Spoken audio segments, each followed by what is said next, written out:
are live on DF0.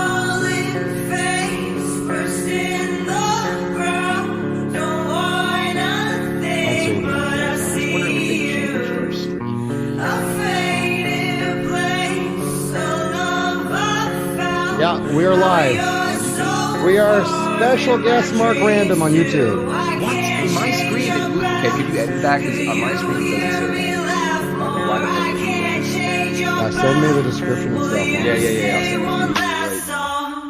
Have you ever met a guy like me? Have you ever met a man with a plan like me? Have you ever seen someone turn into someone who got the world tucked up in their hand like me? I can never change my faith, I can never hold hands, give God my grace. I can never not cry when I see your face. You say I got a lot on my plate, girl, I see that. 100 mil with the safe, no I need that. See a smile on your face, yeah I need that. No I'm trying to get the cake that can take me to the place that'll make me feel safe, I don't need that. Tell me about the way you felt, I can tell you about the things that I said myself. I got a lot of things sitting on my shelf. Wait a couple days, you can tell I ain't held now. You're falling face first in the ground. Don't wanna think but I see you. A faded place, a love I found. How you're so far in my dreams too. I can't change your past. Can you hear me laugh more? I can't change your path. Will you stay one last song?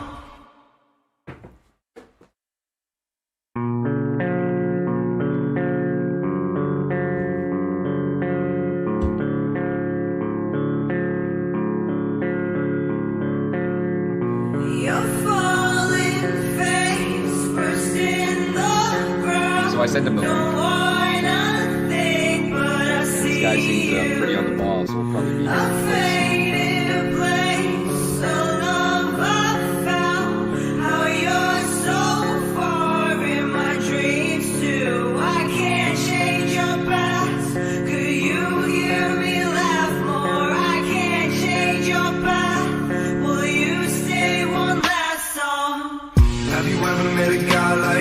Have you ever met a man with a plan like me? Have you ever seen someone turn into someone who got the world tucked up in their hand like me? I can never change my faith, I can never hold hands, give God my grace. I can never not cry when I see your face. You say I got a lot on my plate, girl, I see that. 100 mil with the safe, no I need that. See a smile on your face, yeah I need that. No, I'm trying to get the cake that can take me to the place that'll make me feel safe. I'm here, but no one else. Oh, tell me about the way you felt. I can tell you about the things that I said myself. I got a lot of things sitting on my shelf. Jesse, what's up, man? Days, you can tell I ain't held Hey, now. we are not live just yet. Just got the bottle. We probably won't have too many live viewers, as you know. We are man, I'm so excited to have you on. I've seen so much of your content. We'll get into it. You want me to go?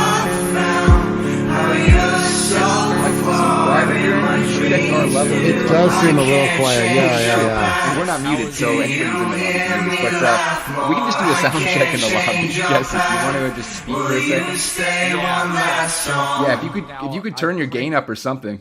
I've cranked it up almost all the way. Okay, you know what, Mike? Turn yours down. I'm gonna turn the entire thing up. I'm as low as I can get right now. Alright, you're still kind of high. Jesse, do you want us to check again? Jesse. That's not bad, Mike. Mike, please talk to me. Check. Lower. You can't go any lower. I can't go any lower. I guess. You guys sound the exact same to me. You sound the same level. Jesse's not bad. Jesse's right on. Jesse's on par with me and Mike. You're all check. Okay, that's all right. Okay. Well, I did not. The mic. Yeah. It's okay. Nice to meet you, Jesse. I'm Hello. Mike. Nice to meet you, Mike. Hello, Jason. We've already talked, so I feel like we've already met and we're both part of the round glasses gang. Exactly. Yeah. We'll get into that. Because I got this dye on my eye, and I need to get surgically removed. So right now, I'm just wearing glasses for that. Maybe. fun with it. Sky guy. Yeah, maybe.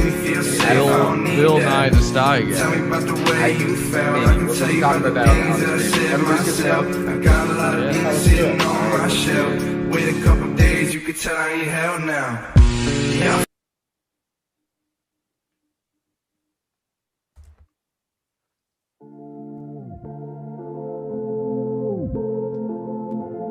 All that stuff, Street. We were not muted.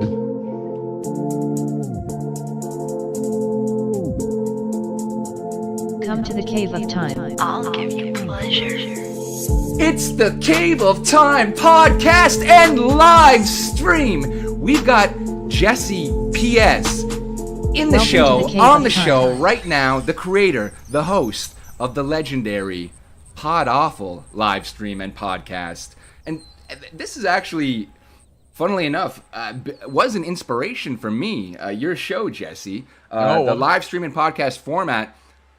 Coincidentally, you and Killstream, Ethan Ralph's Killstream, were both kind of an inspiration for us to get on the podcast and live stream dual purpose situation. That's those. I feel like that's like being inspired by magic and wonder, and then also being inspired by like a pile of dog shit on the ground. But yeah, we're gonna get into that because I understand that there's some. I'm not saying which one is which, by the way.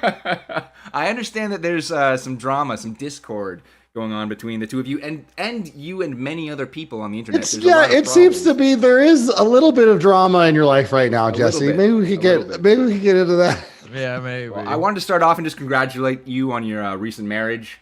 Congratulations! Yeah, thank you. Your honeymoon happened shortly before your YouTube ban, which we'll also get into. As I said, I've watched. Well, I guess we were talking before the stream. I've watched hundreds of hours of your content. I was a subscriber, and you are the only show that I have ever been a paid subscriber to. Was the Pizza Fund, Jesse from Pod Awful. Subscription. I hear that a lot. Actually, I think I do a show for the people who otherwise would not want to watch any of these terrible internet things. Yeah. I think that's what I'm going for. And I have seen your show before, by the way, too.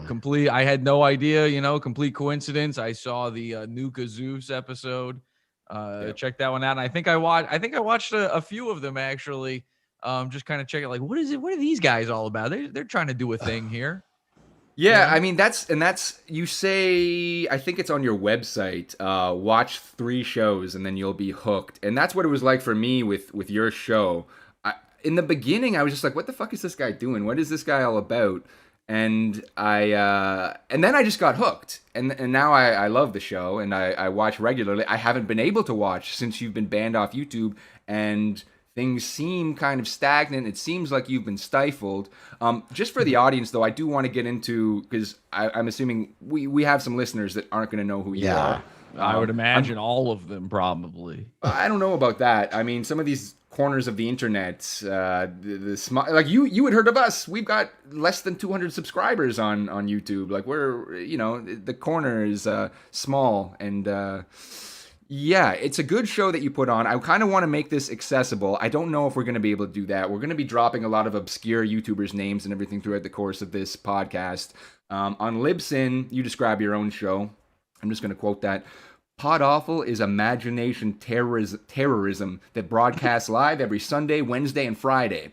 Host Jesse P.S. and his comedy co-hosts. I guess you don't do co-hosts anymore. I got to update this. This is apparently a very old description. Yeah. I was thinking because you got the co-host thing and you don't do co-host, but you bully the internet's weirdest people and darkest corners. Jesse has been arrested live on the show. He was investigated by the Secret Service. He's taken down notorious pedophiles, prank called celebrities, and went to war with the internet's craziest denizens.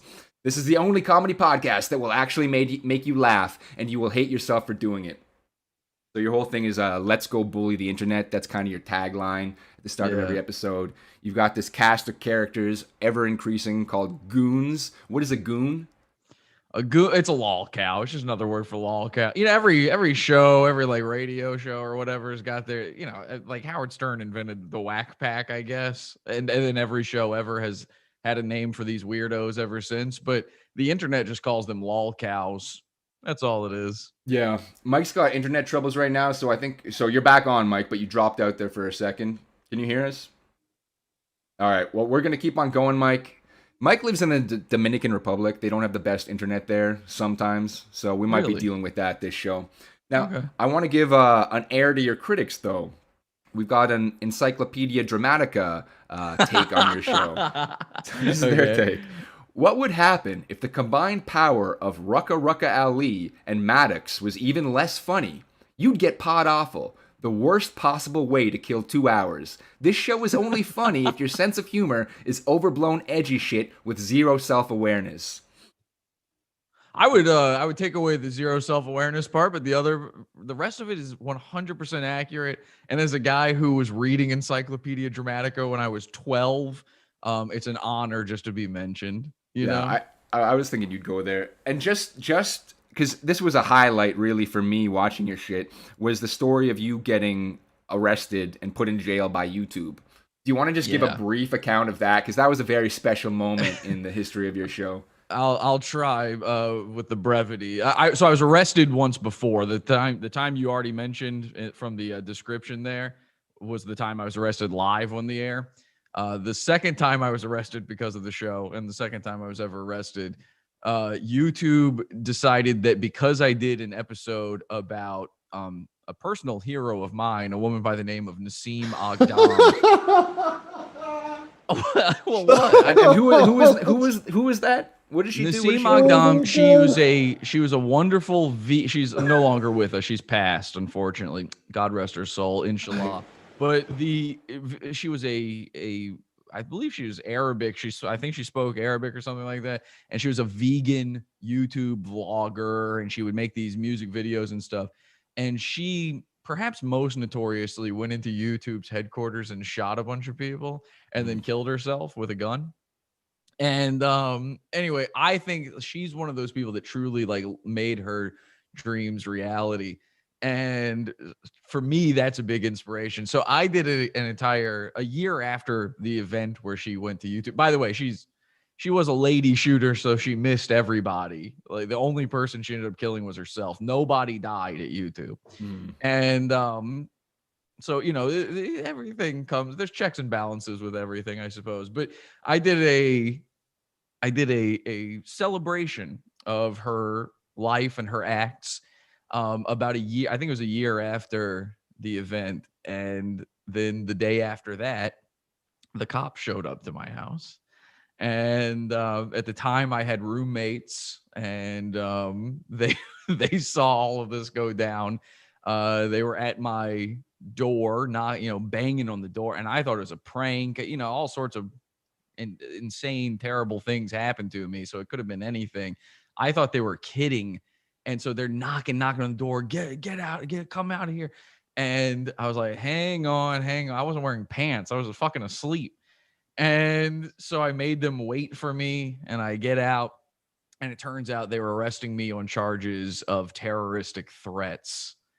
And I spent 28 hours in jail, which is longer than they're supposed to keep you without, you know, arraigning you or charging you with anything specifically.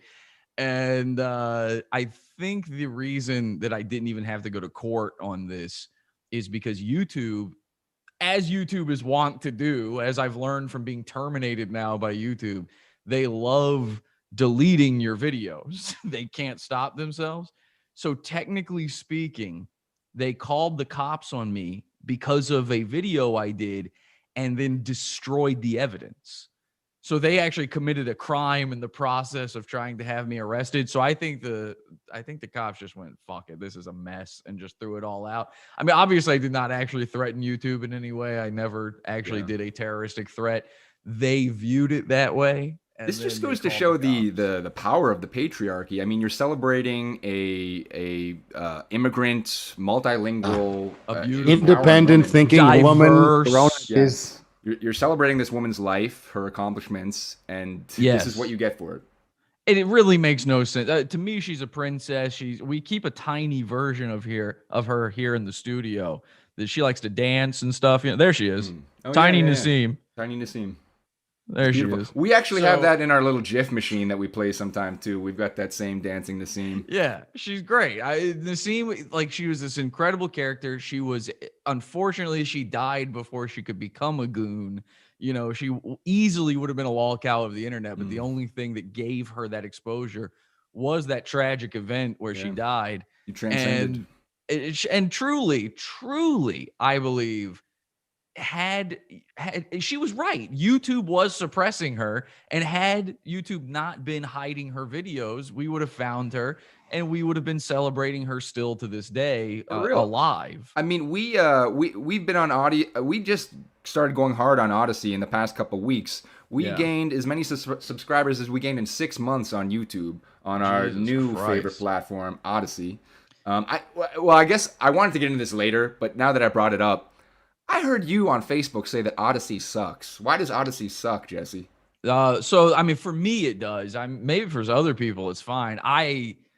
I'm never too fond of any of the YouTube alternatives because none of them truly are alternatives, and they can't be. I get it. You know, YouTube is a giant, faceless, multi-billion-dollar international corporation, and then Odyssey is fucking Odyssey. But Odyssey, like, they only let you upload videos that are 4 gigabytes or less. Yeah. And my show is oftentimes, 2 hours long and in 1080p, which means the files are too big. So I can't upload. I thought, okay, I'll join Odyssey now that I'm kicked off of YouTube, and this will be great. And then I can't fucking put any of my shows on there. Yeah. They have a way around. You could compress them, but yeah.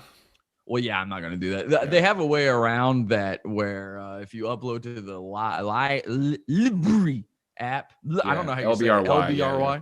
Do you just say LBRY or I say library, but I say library, yeah. Okay, in my head I say library, and then out loud I go. If you upload to that app, it's supposed to let you get around that limitation, and I attempted that, and it still didn't work. So, like, somebody told me the video said it was actually kind of crazy because I was trying to look at the few videos you have on Odyssey this morning, and everyone's Odyssey page worked for me except for yours.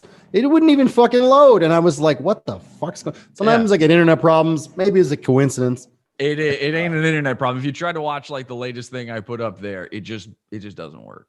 And you kind of got to pay to put stuff on that. I didn't really understand. I hate all these new websites where their whole thing is like some weird way of trying to get you into a new kind of cryptocurrency. I have zero interest in any of that. We're Odyssey respecters. You don't have to pay to put stuff on there, but there are some questions that I have as well. Shitting all over our new home. Here's the thing. They're rolling out like live streaming soon, and I think I might be able to get a way to get in on that. And if the live streaming part of it works, I'm going to use it either way. I just wish this first experience with the upload wasn't so terrible, but I also expect that because they're a new thing. Yeah, and, it looks like they had a couple of starts, like a couple of like false starts that didn't really work out, and now they're finding their feet. Hopefully, okay.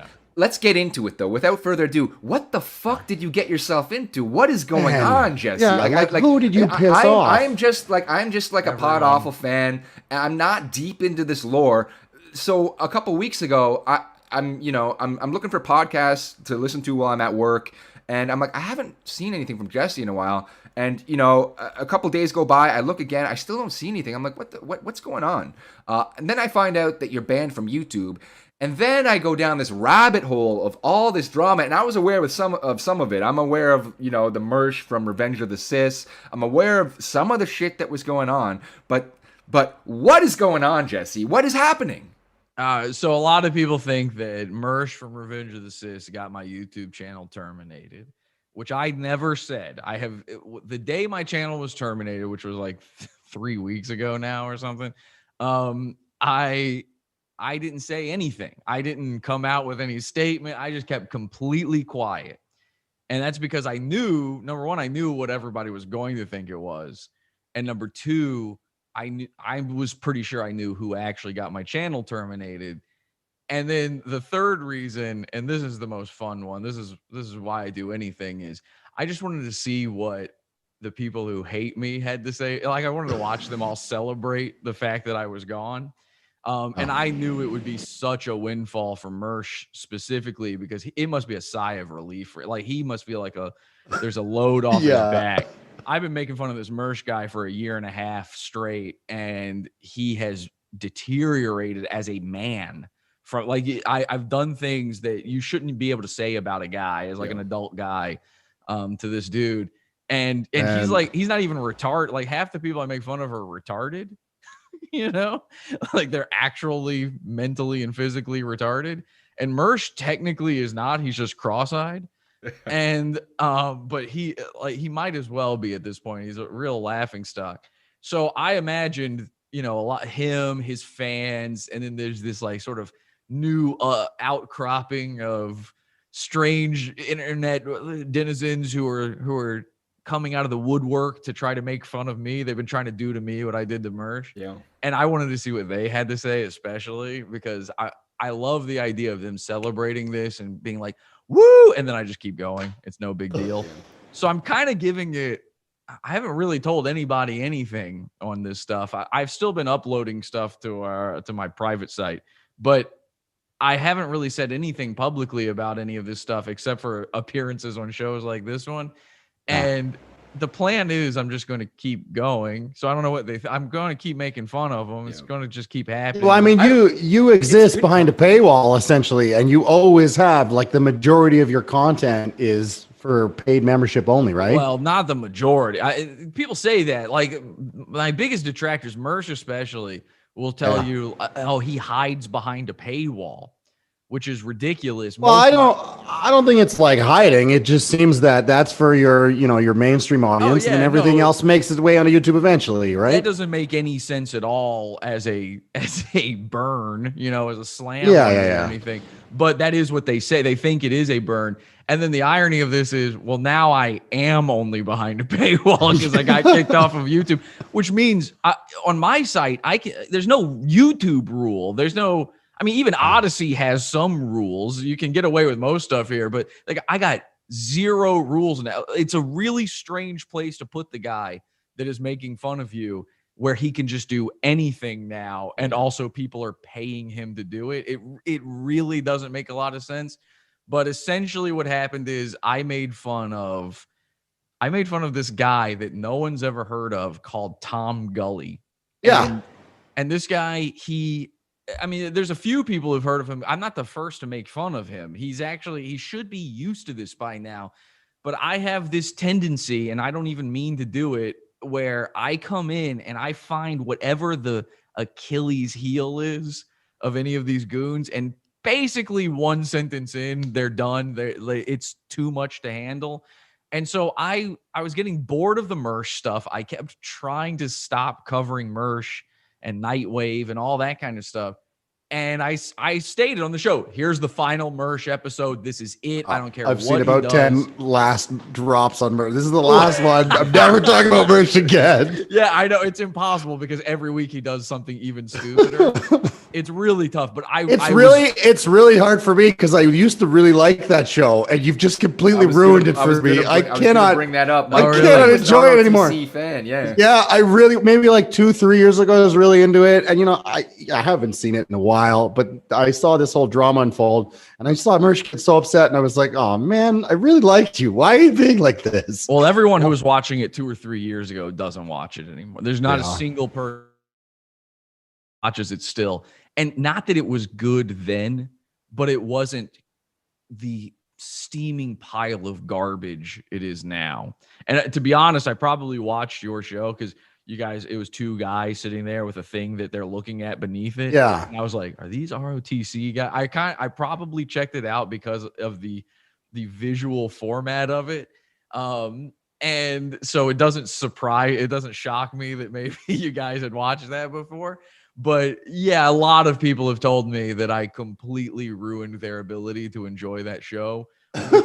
My favorite actually is when somebody says that, but they don't still like Pod Awful. Like my show isn't what they now enjoy. It's just that they enjoy me making fun of what they used to like.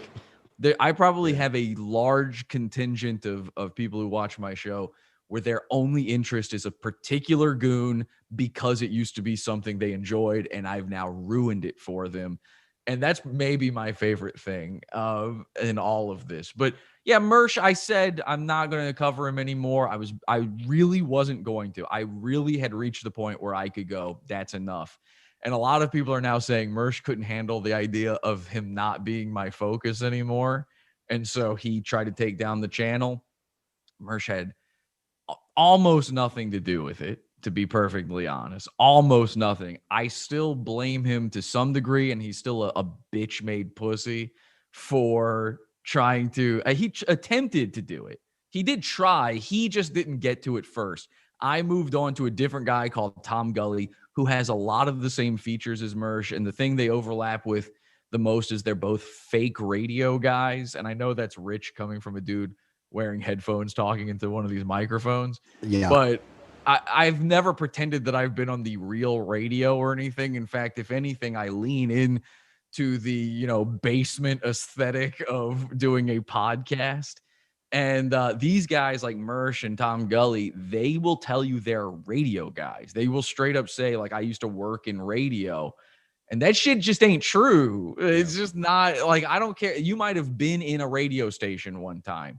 You did not work in radio. You've never been a personality on air. Yeah, I mean, it kind of looks like they used to do announcements for like a strip club or something, right? Like, Well, Mersh literally worked at strip clubs. did he really actually do that? Well, Yeah. He was like a DJ or something. yeah. So he's probably like, next up is Candy, like on the microphone, right? And he's got all the equipment. So that's his experience with it. I'm sure when he started playing Cherry Pie, he could hit the post just like the pros and, get out of there right in time. And maybe he even did the weather while DJing. I don't know. But he definitely is not a radio guy. Moreover, he just called into Opie and Anthony a couple times and they took his call. So that makes him a radio guy. He's somehow connected to that show because he called into it twice. So a lot of these guys are like stand-up too, right? They're all into this stand-up scene. Well, Mersh does stand-up. Yeah, this Tom Gully guy doesn't. Tom Gully is a fake radio guy. I did one episode on this dude. We had been making fun of him behind the scenes for about 2 weeks, sort of building up this episode. And then one episode, and the ego on this man was so horrifically shattered that he went for my channel. And Tom Gully is the guy who I don't think he directly did it. I don't think he clicked the button, but somebody reached out to him. I have this one goon who, and I'm going to leave this person nameless for now, but I've got this one goon who has been trying since I made fun of them the first time, which is over a year ago now, that they've been attempting to make this happen. And what they do is every time I make fun of a new person, they go to that goon and they say, oh, he made fun of you too? Join me. And they've been literally building this legion of goon around my show and attempting to make this. It finally happened. Somehow the team up of Tom Gully and this person, I think they're the one who actually did the dirty work. But Tom Gully has encouraged it, has kept their name a secret. He won't say it was them, but I know it was them. He's tried to blame it on other people. He's tried to blame it on me. And then he's also, and this is the worst idea for him, he's been celebrating it. And this is why I haven't done anything for a while, because I want to watch these people celebrate this shit, because the possibility is still very much there that I get my YouTube channel back. It was taken down for false reasons. It was false reported. And if YouTube were doing their jobs correctly, I'd have it back by now. Unfortunately, I'm getting stonewalled on it. Their email system for their appeals seems to be a broken loop right now. Every time I send in the appeal the correct way, I'm sent back an email saying, I see you've appealed. Thank you for your appeal. By the way, if you want to appeal, here's how you do it. And then they send me a link to the same thing I just did. And it's just that over and over and over again. Yeah. I don't know. As you know, like YouTube's getting more and more strict with this shit. And to be honest, I was surprised. I've been long surprised that you have remained on YouTube. There was, and you might remember this better than I do because it probably had more import in your life, but there was one episode where I could not believe what you were saying. You said, Something to this effect. I am encouraging the viewers to take terroristic actions. This is not a joke. I am not joking. This is not a joke. I want you to commit terrorist acts. Do you remember that? No, what episode? Oh shit! I thought you remember. No, that might be the Nassim episode. Maybe I feel like a lot of the stuff I watch, I feel that about you. I'm just like, how the fuck is this guy still on YouTube? Like, we get in trouble for the tiniest little fucking thing, and you just keep going and going and going, full episodes. I had my YouTube account for 10 years, and I didn't use it for that until, like, I barely uploaded to it until about maybe 6 years ago. I started taking it seriously, and you're right. I've always known, like, there's no chance. You know, when I got kicked off of Facebook the first time, it was over like the tiniest little thing. And so I've always known there's no way the show is called, like, the tagline is "Let's bully the internet." They don't want you there. That tagline right there is against their TOS. And I say it in every episode. Yeah. The terroristic threats thing. It's like, I have this running gag on the show where I say real threats. And the reason I do that is because, technically speaking, in order for something to be a threat, it has to be a credible threat. So if you say something that is impossible, it's not a threat. And if you say something as a known satirist or humorist or comedian or whatever, then it also can't actually be taken literally. If on my comedy show, I, as a comedy person, say this is a real threat, go and blow up Congress, go storm the and this is how the Capitol storming happened. Somebody took me seriously. I said, go storm the Capitol building. You guys, if you have Viking helmets, put them on. And they listened. And this is why I'm still a free man, and many of your grandpas are in jail right now, is because, technically speaking, if I say it on my show, it's not an actual threat. So that has to be an actual thing I said. I believe that I did say that, but I'm sure the context of it was, this is ridiculous. Obviously, what I'm saying is not real here. And when I was investigated by the Secret Service, that's why I'm not in jail for that, because for about a year, every episode of my show, I would detail a plan on how to kill Obama and his family in the White House. And you can't do that normally, unless, of course, you're joking. I don't make up these rules. This is the world we live in. And so technically I'm allowed to get away with it, but they will knock on your door and say, please stop doing this. And then you listen, you know? Yeah, we got Floyd79 in chat saying, shout out Saiyan Z. So Saiyan Z is someone on a long list of characters that are attacking you, are sullying your honor online. How can you tell? Sorry? How can you tell? I can tell because just researching this episode, this is what pops up. Yeah. Yeah, well, that's a fun part of losing your YouTube channel is the only stuff that comes up about you now is not your stuff, but the people trying to make a name for themselves. Yeah, but there's a lot of people. So, like, I wanted to go run down the gamut of people who are attacking you, and maybe if you want to just give one sentence for all these people, because that was one of the things Jesse's coming on the show. Last night we confirmed, and I was like, okay, I gotta get a grip on what's going on in this situation, and it is just this massive knot of what's that? I think they're in king rats. Those rats that like rat kings. Yeah, it's like a king rat of drama.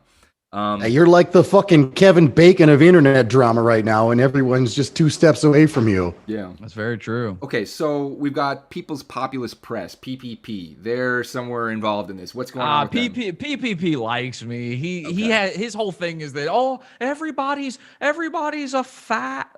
Oh, am I allowed to say certain words? I mean, whatever. We're gonna get banned off YouTube eventually. Yeah, our YouTube days are done. Everybody's a cuck, and everybody's a fat, and everybody's that's his whole thing. That's not a bad impression. Yeah, I've talked to him. He's been in my Discord. He was his whole thing about not liking me is that people came out in his honor because I put in an episode where he was the guest star behind the paywall. Yeah, and they were mad. They were mad that they didn't have the money to watch it, and so they complained to him. And so now he's got to act like he doesn't like me. But PPP and I, it's nothing. Okay. It's Okay. Now we got Red Bar Radio. Red Bar, that's also nothing. I don't make fun of Red Bar anymore. I was making fun of him for a little while. I feel too bad for him. He poops in a bag now, and it's not looking good. He's got an illness.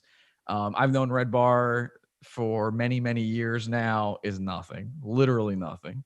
Poops in a bag. I don't know. I feel like this. He does. Like He's got a disease. He's got a disease. He talks about it on a show. It's called like Crumb's disease or something. He craps in a bag, and his wife Jules, bless her heart, takes care of him. She's like got to change him and stuff. You can laugh at this. You don't have to hold it back.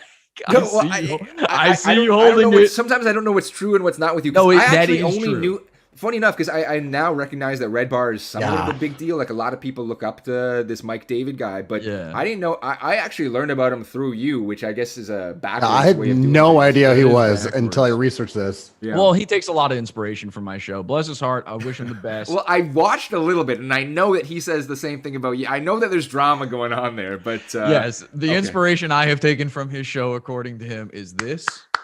He invented clapping, and the inspiration he has taken from my show are just outright jokes, entire bits.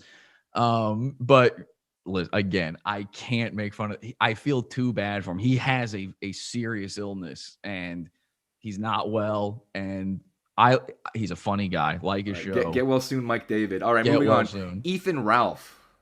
Ethan, I went like both of my interactions with Ethan Ralph, and there's only really two. Well, I guess there's three. I did go to his house one time. I completely forgot about that part. I had two interactions with Ethan by calling into the kill stream. Both of them, I've never watched the kill stream before that. And I was only calling in because Revenge of the Sis was on, Mersh was on the show. And so I called in to make fun of him. And then I called in one time, quite infamously now, to try to make fun of Dick Masterson, and they turned down my audio and shouted over me and kicked me out and pretended like I left. It was a disaster for Dick Masterson, not for me. It was a disastrous show, period. I mean, oh, well, sure. I don't know if that's maybe how it always is. It's kind of seemed like it probably is. But it did lead to Dick Masterson becoming a lol cow, so I could not be happier about that. The entire internet makes fun of Dick Masterson. He's a pedo now in most people's minds. So what do I have? No, that's fine by me. I don't keep up with Dick Masterson so much, but as I said before, like I've been a Killstream viewer. When I saw Pod Awful and Killstream on the same like a anime crossover, I was like, this is very exciting stuff. I'm very happy to see this, and I listened, and it was horrible. It was one of the worst things I'd ever heard from them. I lost respect for literally everybody on that panel. Including me. No, not you. No. I mean, because it was like the panel was against you. It was this intruder and an autoimmune reaction to the intruder.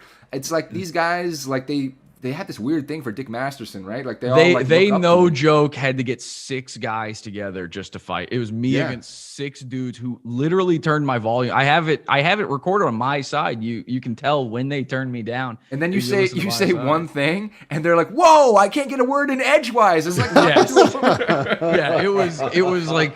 I mean, if I believed in gaslighting, like if I was a woman, I would think they were trying to gaslight me on that. But yeah, it was a completely ridiculous thing. And I guess they thought I was calling in to talk to Mr. Medicare, who like, I don't know anything about Mr. Med. I've never watched his stuff.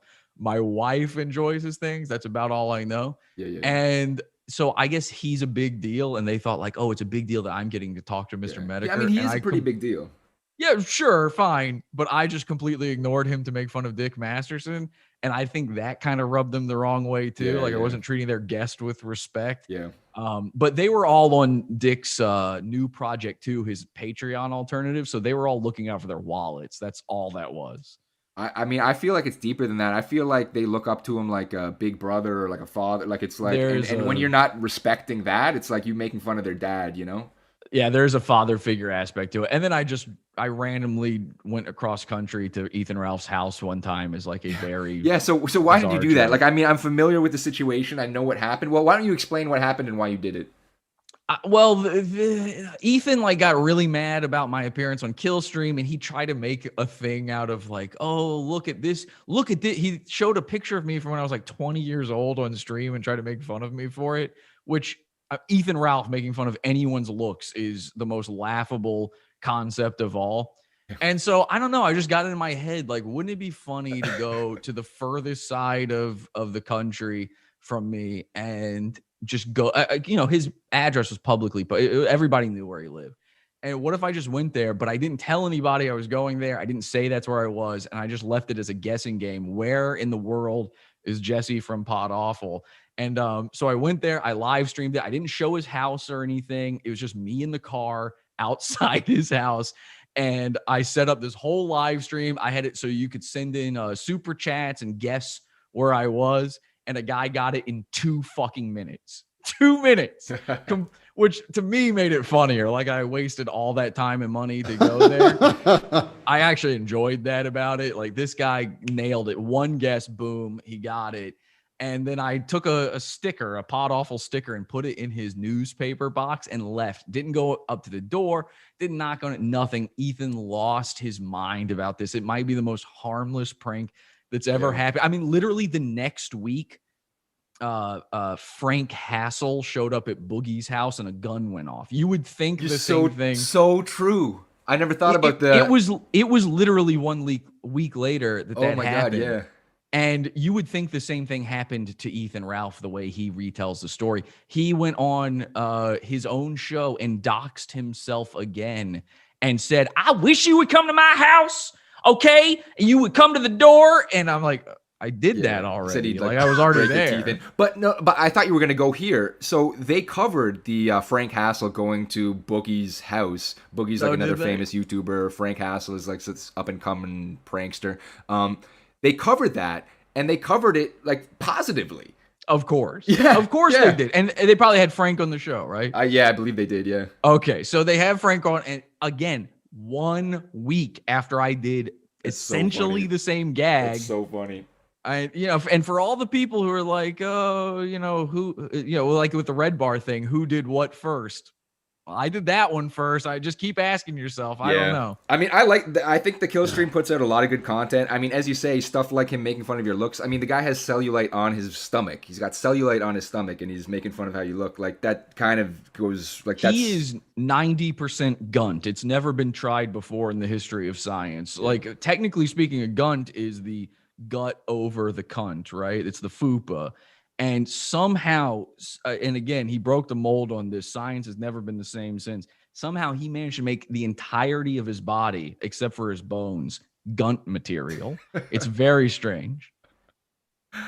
Oh man, I mean, I don't want to shoot him too much because, like I said, I enjoy the content and I do think he puts out a good show. But a guy like that should be able to take a joke about himself. But he can't. Exactly, that's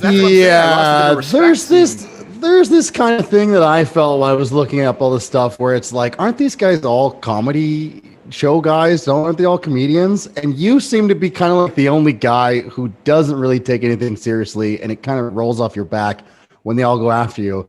But they really seem to get wound up and like personally hurt about when you make fun of them. I made fun of Mersh by doing the first time I made fun of him by doing a parody of him. And That's I fucking thought hilarious, for by the way. sure when we were like internet friends or whatever. And I thought for sure that he would be able to take the joke. I had no clue he was going to react the way he did. And he reacted so over the top that it became a 1.5 years long of making fun of him. If he had just gone, he got me, and then he crossed his eyes into infinity and teleported into the ether, then I'm pretty sure I never would have made fun of him again. It's that simple. Like, if you watch, there are a couple episodes, it's not very many. There are a couple episodes of Pod Awful where I found a new goon or whoever, I decided to make fun of somebody, and their reaction to it is, you got me. It ruins the episode, and I never make fun of them again. Well, that's so. Like when you were coming on, I'm like, we just had Egg White on. I don't know if you're familiar with him. He's been on my show. Yeah, oh, I'm a good friend. Oh yeah, I'm good friends. You know that. Yeah, he's a cool guy. But like, I was very comfortable having him on. He's very personable. And we were having you on now, and I'm like, I'm not so comfortable with this. He's a bit of a loose cannon. He said he's seen the show before. I don't know what he's gonna think of us. He might be doing like a paywall like restream of this where we are goons, no. and he's gonna make fun of us. And like what Mike said and what I agreed with is just like whatever. If he does that, like it's just like that's funny. That's all right. But the way that these people respond, Ethan, Ralph, Mersh, it honestly truly is pathetic. You do a good job of really lowering Maybe it's the world's like opinions. maybe it's like easier for us because we have like regular day jobs and we don't make any money on YouTube, Yeah. and it's like not tied up in our ego or like who we are. Yeah, but you're describing a lot of the guys who either still react the exact same way or are even worse when they react to this stuff. Like there's this one guy. I'm not one of these people who won't say a guy's name just because, there's a back and forth. I almost fear revealing who I'm talking about here just for his own mental health. There's this one guy who, after I made fun of him for the first time, he completely has lost his mind. And it's to a degree where I rarely worry about these guys. I get a lot of people saying like, he's going to kill himself if you keep making fun of him. Are you going to be happy then? And I go, no, they're fine. Come on, please. This dude, he's on the verge and he's got a real job. He's got a real life. He could walk away from it at any time. And yet he's going off the deep end. So even I have a certain limit where I'm like, no, that's too psycho. Yeah. Well, I mean, I think you said on a recent episode of your show that the "Let's Go Bully the Internet" is a joke, and you can't bully adults. Yeah. That tagline is from like it's 11-year long show, Pod Awful, and that tagline has only been a thing for a few years now, but it stemmed from an episode we did where I don't even remember the name of the episode or anything at this point because I've done so much shit. But I remember we were talking about this idea of like adults being bullied. And it's like, it's retarded. Bullying used to mean getting shoved into a locker and beat up as a child. And now bullying means someone said something silly about you on the internet. It used to be like with South Park. They would go, South Park, that's a bad show. It should be canceled. They're doing terrible things on there. They make fun of, races and Jewish people and every single religion and whatever thing of the week. And then the response to that always from normal, smart, and funny people would always be, well, change the channel. And with the internet, it's like, fucking block them or mute them, or you choose to hear this stuff about you or not. And if you can't handle it, you should choose not to, but you're not being bullied. You're an adult. You're supposed to have the tools capable to handle these things. And I hate saying the sticks and stones thing, but we all forgot it. And so I feel like there must be a cross section of adults who have never heard sticks and stones may break my bones, but words will never hurt me. You're supposed to learn that as a child to steel you against the actual realities, the horrors of adulthood. You're supposed to be prepared for those things. And instead, everyone has been so infantilized and coddled that they can't get it past their head. Like they can't get it into their head that, no, it's just a word. Who cares? I was kidding. It was a joke. It was just a joke. You're supposed to be fine with this. Big agree. Moving on with the list, you already covered Mr. Medicare a little bit. So Dick Masterson, he's kind of like a big dog in this fight. What, like, if you could just briefly sum up what's going on with this guy? That's tough. As quickly as possible, he used to have a show, a podcast with a guy called Maddox. They had a big split, and it was a big mystery what happened. And during that split, I didn't know what was happening either, although I had talked to Dick Masterson before. He and I were Facebook friends. I didn't hear his side of it. I just heard Maddox say that he was starting a podcast network and he's looking for shows to be on it. And I submitted my show. I thought, oh, why not? Maybe he'll have it. And strangely enough, he did. He was like, your show's great. Yeah, you can be on the network. And then I ended up being the only show on his network for a long time. And then this whole falling out happened between him and Dick Masterson. And it put me on the side of Maddox in all these people's minds. And so, okay, if I'm on Maddox's side here, then I'm going to troll the Dick Masterson people. And ever since everybody wanted to know what was going on between them. And so I fooled Maddox basically. I talked him into doing an Ask Me Anything on my show about the events that happened that led to their breakup. But we trolled the audience by saying, like, by stalling it. We kept acting like he was having connection issues and stuff. And then by the end of the show, we went an hour stalling any of the questions. And then at the very end, I go, okay, we got time for one question. Here's a big one from the chat. What is it? Okay, so-and-so says, what's your favorite pizza topping? He answers that question, and then we end the stream. I'm not kidding. That event led to every single terrible thing that has happened between me and Dick Masterson. That's all it took. It's always the stupidest, tiniest thing like that. And it's all it took. And that snowballed into Dick Masterson asking his audience to deplatform me from Patreon. And then, of course, he did that. So then I hit him back by getting his international Pizza Hut commercial taken off the air. And he's now persona non grata in Hollywood. He can never work another acting gig again because of me. And it's just been a back and forth for 5-6 years now. I think this has been going on. And finally, it all kind of culminated last year when I had that appearance on the Kill stream. And then PPP joined in to all of this. And now Dick Masterson is a lol cow. And by the way, when we say lol cow, a literal one, it was exposed by his ex-girlfriend that Dick Masterson pretends to be a cow sexually in bed, like he's a furry. Is that true? I swear to fucking God, it's true. His girlfriend, Jamie Lynn, we had her on the show. She's got texts and stuff to back this up. He's sucked cock at Burning Man. He's there's something a little strange between him and his teacher girlfriend, his teacher of children girlfriend, when it comes to underage people. But absolutely 100%, without a doubt, he pretends to be. He's a furry in bed.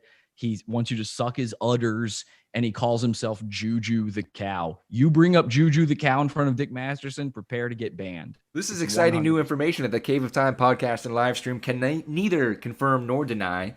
We will move on to more. Well, I feel like you are doing an excellent job of painting a picture why everyone's so angry with you. I think we're starting to see the picture now. Untie some of these knots. I'll tell you this. I did 3 random shows on Dick Masterson last year where I was just making shit up. I said he was trans. I said he was all sorts of stuff. And then it turned out all of those things were true. I didn't know.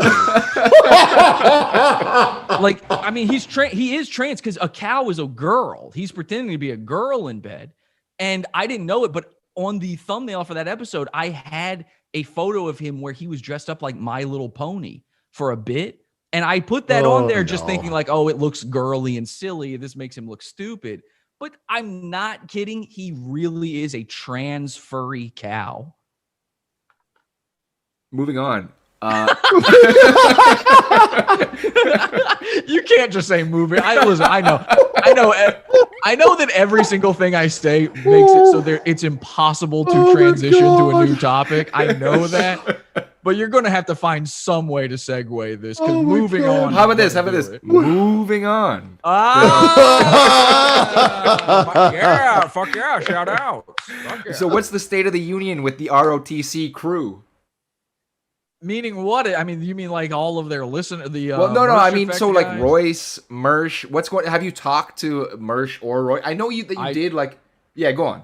I had an hour and 14-minute phone call with Royce after my channel was terminated because so many people were blaming Mersh, and because Mersh, the day I was terminated, and he knew my channel was terminated, he went on to Nightwave and told people that if I don't stop going after him, he's going to take away my livelihood and take away my everything. Yeah, I saw that. It's like, bitch, that happened already. What the fuck are you talking about? What do you have to take away now? I got nothing. So he was still acting from this position of like I was hurting him in some way. And I'm not talking about making fun of. He was claiming that I had his Stream Elements and Stream Labs taken down. You know, the thing he got super chats through taken down, which is not only is that, if you know anything about my show, not only is that a ridiculous claim, I would never do that to anybody because I want them to make money and I want them to keep making content.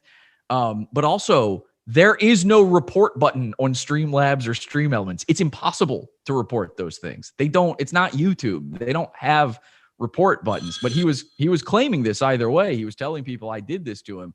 And so I felt like that wasn't just kicking me while I'm down. That was straight up trying to punch me in the head and tell me, if you get up again, you'll die. And with that said, even though he didn't take down the channel, I had to tell Royce, because Royce is, neither of them are smart. And Royce is particularly stupid. But he is at least more even keeled. He's more level headed than Mersh. And when I made fun of Royce in the past, Royce did what you're supposed to do. He's not a lol cow. I maybe embarrassed this guy harder than anybody I've ever embarrassed on the internet. And he fucking took his lumps and he went with it. He said, it's everybody takes their tumble in the dryer. And that was it. I never made fun of Royce again. Despite the fact that I make fun of his co-host almost every single day of my life, never made fun of the guy again because he reacted the right way. And so I called up Royce and I said, listen, you and I, we need to talk. I'm telling you, we need to talk because I'm only going to take so many hits from so many people before I start hitting back. And it's going to affect you. So I had this phone call with him and I told him, listen, you're the organ grinder. You're the guy with the accordion, and Mersh is your monkey tipping his fez, trying to collect the nickels. Rein in the monkey. We all think the monkey is very funny and very cute, but he's been biting people lately. So pull the leash a little. And to Royce's credit, and even to Mersh's credit, Royce must have had the conversation with him because Mersh has not mentioned that shit since. So it worked. I basically told him, and this is all in the pizza fund, but I basically told him, like, if he doesn't shut up about me, I'm gonna go after you the way you guys are saying I went after you. Like, I'm just gonna do it. All right. There's no more Revenge of the Sis if this happens. There's no more making money for you guys if this happens. I don't want to do that. That's why I gave him the warning, but he's got to stop kicking me while I'm fucking down. It just doesn't make any sense. He's winning right now, according to the internet. Mersh is winning. Enjoy it, lavish in it, but don't keep fucking hitting me. It doesn't make any sense. I got no YouTube. What are you going to take from me? And a guy with nothing left to lose is a dangerous thing. Yeah. So, I mean, speaking of stupid, when you highlighted the interview that they did, or the, I guess, debate they did with Matt Christensen. Oh, yeah. Holy shit, dude. Like, not only stupid, like dumb. And wrong, I remember not I was funny. looking forward to that. I was like, oh, this is going to be sweet. And oh my God, it was a fucking train wreck. It was disgusting. Like I said, like wrong, dumb, not funny. And they just stood by it like stalwart. And that happened right after I did the parody of them too. So it was all this like confluence of events where that was maybe their most embarrassing moment on air to date at that point. And I had just made fun of them and they had just overreacted to it. And so that was a big part of me continuing to make fun of them too. But that debate, even their own fans were like, you guys blew that. You posted an L. You should probably give up. And they can't stop themselves. Like I'm willing to say, oh, I got terminated. I lost. Yeah. You know, that's an L for me. I'm willing to say they can't do it. They cannot allow themselves to look like the losers in any situation. Fascinating stuff. So now we got a couple. What was that on your screen? Was that Shaq? What are you talking about? There was just some random guy on your screen. Black guy on your screen. I see me. I don't know what you guys. All right. Oh. Okay. So there's a slew of Z-list YouTubers. We've got Hipstar. We've got Saiyan Z, who Floyd79 wanted you to talk about. We've got Andy's random edits. What's going on with these hordes that are approaching? Well, most of these guys are like Mersh effect guys. I call them Mersh effect because Mersh has this pyramid scheme of loyalty to himself where he promotes you if you're nice to him. And then the second you're not, he cuts you loose. And the gay Millhip guy, he's one of these guys. Andy's random edits is maybe the biggest Mersh butt sniffer of all time. Listen, both of these guys, and I'm not just saying, I swear to God, I'm not just saying this. They're dangerously broken individuals. I've decided to I'm just gonna let it slide with I'll tell you this. Andy's Random Edits has spent about a year now making multiple alt accounts, talking to himself, like doing really psycho shit behind the scenes, stuff I get accused of, but is clearly not true. You know, people think I'm everybody on the internet and I'm doing all these gay ops or whatever. This guy, Andy's Random Edits, he has a what's that? He has like a fatal attraction level love for Mersh, where it's not going to end well for either of them. There's going to be blood, and I worry about both of those people. I don't know. I made fun of both of them. They were both of these stars of Mersh Effect episodes of my show. And ever since those episodes, they have mentally unwound. I call it unspooling. And it's just, those are people that was one was enough. Let's just leave it at that. We've got a lot of drama. We've got a lot of people that hate you. We went through a list of just some of them just now. There is a saying that goes something like, if you get kicked out of 6 million bars, maybe you're the one doing something wrong. You didn't use the word 6 million for a reason just then, did you? No, we would never do that. Completely random. Okay. Yeah, maybe does that number have some sort of significance to you? No, of course not. Listen, if you're the let's say you're a guy who travels all over the world, and you're trying to mark off every country on your list. You're up to 111 countries or something, 112. And what's the problem? And every time you go to a country, they're like, yeah, we're good. And then one time you go into a country and they're like, they start a fucking war about it. Mm-hmm. That doesn't look. You're the common denominator in that. That doesn't look good on you. Well, and that's what I'm saying. Like, yeah, I get it. What? How do you respond to an accusation like that? I would say you're 100% right. Yeah. You are the common denominator. I mean, yeah, I'm fucking with these people. I'm asking for it, right? Like I'm a lady in a mini skirt and an maybe alley you need in a Harlem. homeland that you could, stick to. Like, well, I've been looking for. I just want something that is real, somewhere I can go where I can just like by birthright be myself the way I am, the annoying way that I am.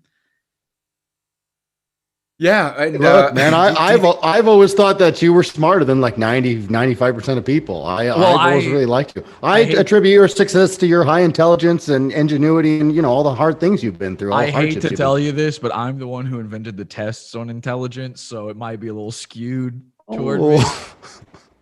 It's honestly not fair. And I think that's the problem a lot of people have with me is like it seems unfair that I get to get away with, like you mentioned before, how did I stay on YouTube all that time? Like, why does he never seem to see real repercussions for anything? How does he get away with this sort of stuff? Why is it that he seems to have a tentacle in every facet of media, despite the fact that he's a complete nobody? And there is honestly no parallel to draw here to anything else. Yeah. Yeah, now that you're witnessing your own YouTube holocaust, how are you going to get back? So I did read on your Facebook cult page that you're encouraging people to fax YouTube, like all the way to faxing YouTube, your email campaigns. Do you have high hopes? So I waited a week to do anything on the YouTube front other than just submit a normal appeal. And when I saw that I'm getting stonewalled on that all the responses were boilerplate nonsense back from YouTube, I thought, okay, let's go to plan B. And plan B exists because the exact same YouTube channel has been terminated twice before in the past. And both times I survived it. I got the channel back the first time. And the second time they just didn't end up they terminated me, but then they didn't terminate me. It was very strange. The first time I was terminated, it was over a bullshit strike on some guideline stuff that made no sense. They said I was harassing and bullying somebody. And what I was doing was I exposed a local pedophile who was driving an ice cream truck in my neighborhood. I went up to him and exposed it. He was using Grindr to try to hook up with children while driving an ice cream truck. Children are. I on wonder they Grindr? banned you. And they banned me for that because YouTube loves pedophiles. They protect them. They are pedophiles. The people who run YouTube are pedos. Allegedly. And no, for sure. And then and they should be maimed and hurt for it. They should be killed. Well, legally. metaphorically speaking. Legally, I mean, no. Legally, they should be killed Yes, for yeah. it. So, because by the state, they should be put to the death penalty. So, unfortunately, they're in California, so it likely won't happen. But if you could get them alone in an alley. So what I'm saying is YouTube loves pedos. Wait, what was I going? Where was? Oh, right. I was terminated. So they took down the 3 videos where I went after pedos, which seems a little suspect. And they terminated my channel, and we faxed them. They have a legal department, and legal, like lawyers have to still use fax machines. They need actual copies of things, coming out of a machine. I think they also just have a sexual fetish for the sound. So we faxed them this image I made where it was almost all black and it just said "Bring back Pod Awful" in the middle. And we just wasted their toner until they. Oh my God, that's the oldest fucking attack ever. So Black that fax actually worked for you 100%. previously because because I was listening to some haters and they were making fun of that. No, I saw them make fun of that, and of course, this is. I wish the haters were as good as I am at this stuff because it wouldn't be so frustrating to listen to their things about me. It's not frustrating because I'm embarrassed. It's not frustrating because they've got a great point about me. It's frustrating because they have to make shit up or leave. They have to lie by omission to try to make anything happen. They think that's what I do to people. Like they think that's what I did to Mersh. Most of the people making fun of me right now are people who are mad that I was making fun of Mersh, either because they like Mersh or because they thought they were the guy who was going to make fun of Mersh. So they thought they could do the same to me. And what they had to do, the reason you thought it was stupid that I sent faxes to them this time is because they left out the part where I said, we did this last time and it worked. And it did. We black faxed them until they ran out of toner and they gave me my channel back. That was actually a terroristic sort of thing to do. They could have had me arrested for that one, but they just acquiesced to the terrorist demands and it worked. And I think you can actually get in a lot of trouble for that with the law. Like, I think that's very illegal to do that. To just send someone faxes on their open fax number? Yeah, because it used to be like a way that people would attack like a business or something and just, put them out of business for the day. I guess they've got really shitty lawyers then because instead of having me, in trouble for that, they're probably too young to know this kind of stuff. But like when you used to run businesses on fax, instead of like doing a DDS attack on someone's website to take it down, that's how you take their business down. In the 1970s and the 1980s. I mean, DDoSing is definitely illegal. We didn't do that to them. I don't think you probably could to YouTube, but it was a legitimate message. It wasn't just black. We did want to waste their toner because we wanted to exasperate them. We must have sent, and this is when I had like 4,000 subscribers. So it was barely anybody doing it. And we must have sent 1,000 faxes to them. Some faxes will do it, man. And they gave me the channel. It fucking worked. We emailed. We did every single thing you've seen me say on this one. We did all those things last time, and it worked. And I believe that doing that last time is the direct result from that is what I'm experiencing now, where they have put up all these firewalls to prevent these things. The faxes aren't going anywhere. Now the emails don't go. Well, they're probably going to eFax, so it's just like a computer. They're just piling up on a computer somewhere. Exactly. They probably don't have a machine anymore. Exactly, but they definitely did then. And I'm a little surprised to learn that because, again, usually legal departments have actual fax machines. I do wonder if we had a direct result on them going to fully electronic. But it worked. It fucking worked. And then I got terminated again over a false copyright strike. And coronavirus hit the same day and they just forgot to terminate my channel. And so I have been existing in limbo this entire time. I've been terminated for over a year now. A year ago, I got terminated. So I kind of look at this as like them just remembering. They're like, oh shit, yeah, we meant to do that before. And maybe they're just finding an excuse to do it now. The thing I got reported for this time is something called circumvention of technology. And that would mean that I was uploading videos telling you how to like download Photoshop for free, or how to, get a crack or a serial number or anything like that for software. Now, obviously, I didn't do that. So whoever reported it committed a crime, because you have to state under penalty of perjury that what you're saying is true. And you have to be reporting that your own software is being stolen through these YouTube videos. So the person behind this, like, if YouTube would actually do their jobs and listen to me and actually investigate this, which they should have done before taking down my channel, then the person on the other end of this would be in serious trouble. Like that. I mean, they committed multiple crimes by doing this. And everybody assumes that I got taken down for a legitimate reason, and I fucking didn't, which is why there's a part of me that thinks I could still get the channel back, which will be the funniest event of all time. But again, a year ago I was terminated. So no part of me like expects it to come back, and no part of me is really that upset about it. Like I've been wondering how I hung on. So YouTube is bullshit. Like, we have no shortage of our own problems with YouTube. The shit that we've been through is bonkers. It's bananas. You're documenting some of the shit that you went through. We all acknowledge that it's bullshit. It would be nice if something else would become more viable. You carry with you a substantial following. Like, I don't think that you realize the power that you have. Like, you staying on and like using as your primary thing platforms like Facebook, like YouTube. I mean, it's kind of shitty. Like, I think that you should hop somewhere else and at least make somewhere else your primary. Use YouTube. Like, you want the exposure, you want to reach new people, use it. But like, when you're making these things your primary endeavor, it kind of is anti progress. I hear you. And my argument against that would be two things. Number one, I only want to be a part of the clubs that don't want to have me as a member. And my entire existence online is to subvert the things that I hate. And you can't do that without being on those things.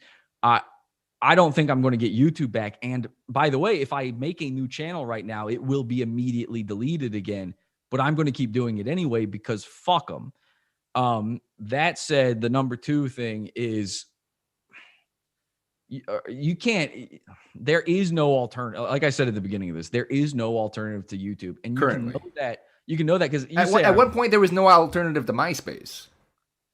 True. Yeah. And eventually it does come along, or eventually they used to come along, but you're talking about a change that happened in the early days of social media. You're talking about before MySpace, it was Friendster, and before Friendster, it was whatever. Yeah, but me and Jason have had this argument before, and I kind of think like there has to be a critical mass.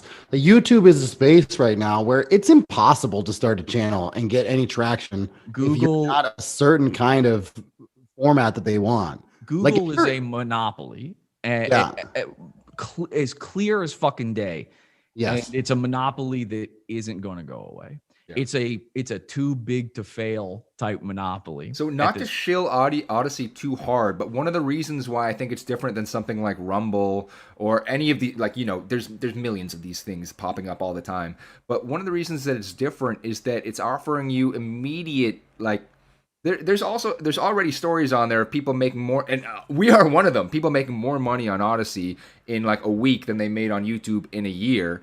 And is that making the people behind Odyssey any money? Because if it's not, Odyssey's going to be gone next year. Well, yeah. Well, I'm hoping that they take a large cut of all this stuff, and when the live streaming rolls out, I'm hoping that they take like upwards of 40% cut from that, just so they can build the platform that much better. I don't know what they're going to do. I'm not talking shit on Odyssey or any of these things, but all you need to know is I'm not big. I had 10.5 thousand subs which it sounds like a lot to some. But that is a lot for a It's a lot to channel me. that's like actively being suppressed by every single algorithm. I hear you 100%. But there's channels even bigger than mine that are the same way.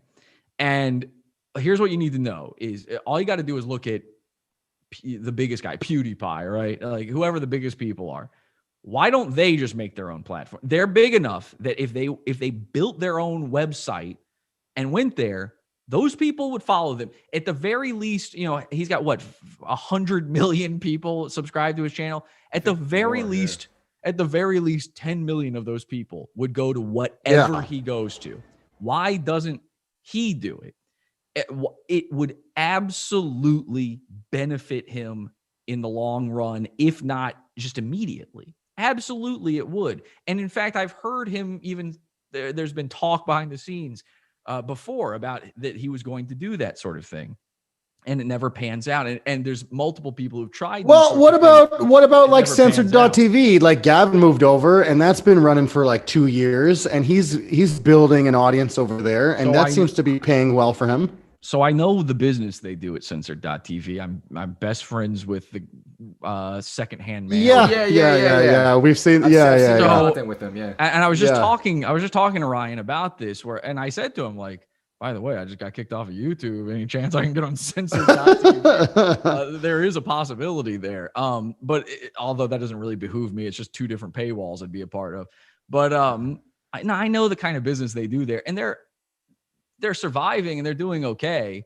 But how many new people do you think they ever find behind a paywall? Yeah. It's none. I mean, they're kind of like depend on somebody like you to get kicked off YouTube and then go over and bring them, 1,000 new subs or 1,000 new people. And that's not the best. That's not the best business model, especially because eventually, whatever they're using to run credit cards or whatever payment processor they've got, eventually if they find out like, hey, all of the people that are banned are on this thing, they're not going to have that processor anymore. Like you don't just get deplatformed anymore. You get debanked. You get credit card processed. You get you can't run a business anymore if they don't like your opinion on things.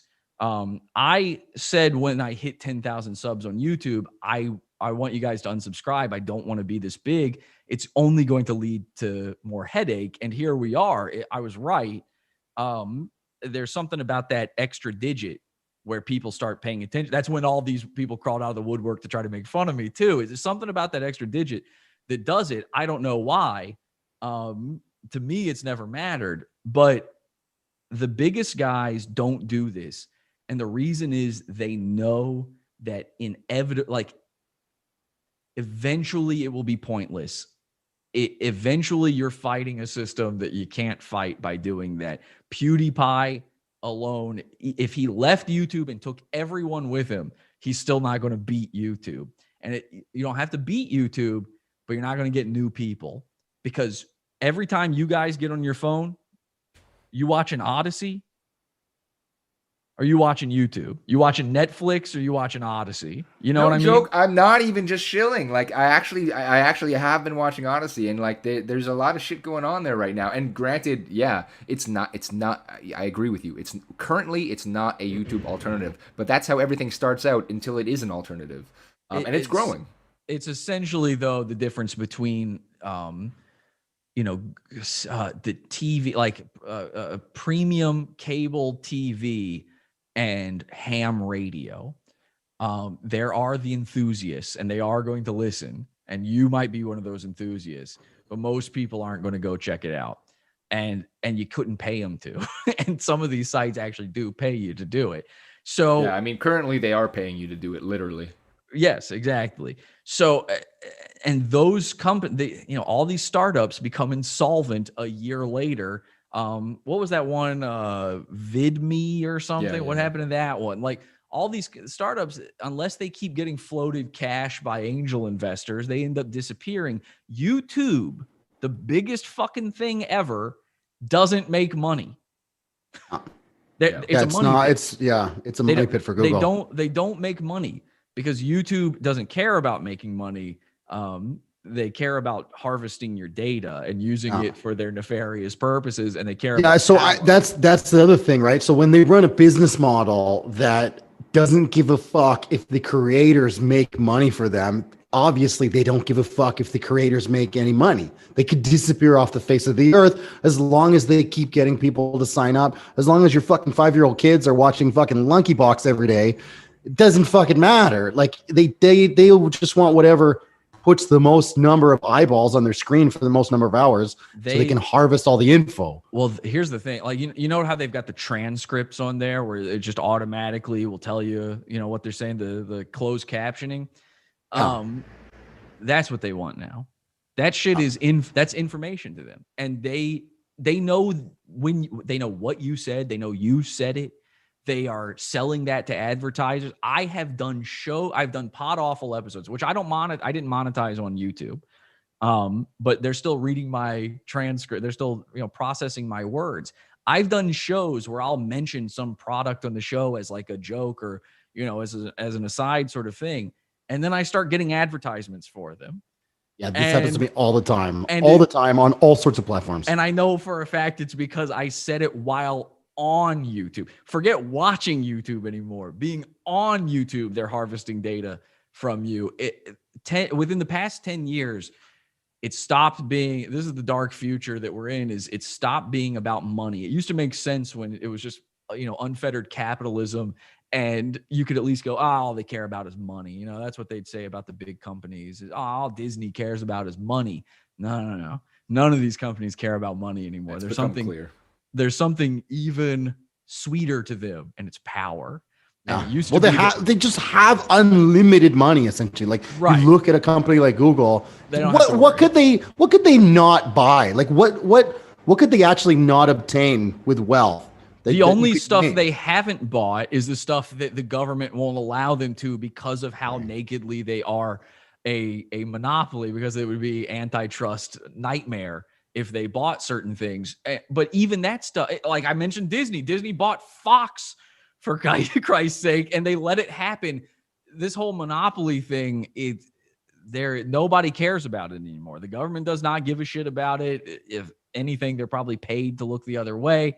And power is now, it used to be money was power. Now power is its own separate thing, and it's controlling the narrative, and it's so easy to do on the internet that's all they give a shit about. And the more data they have, the easier it is to do it. Twitter makes no fucking money. How is Twitter still a thing 14 years later or whatever it is? It's because they have your data and they're making power, not money.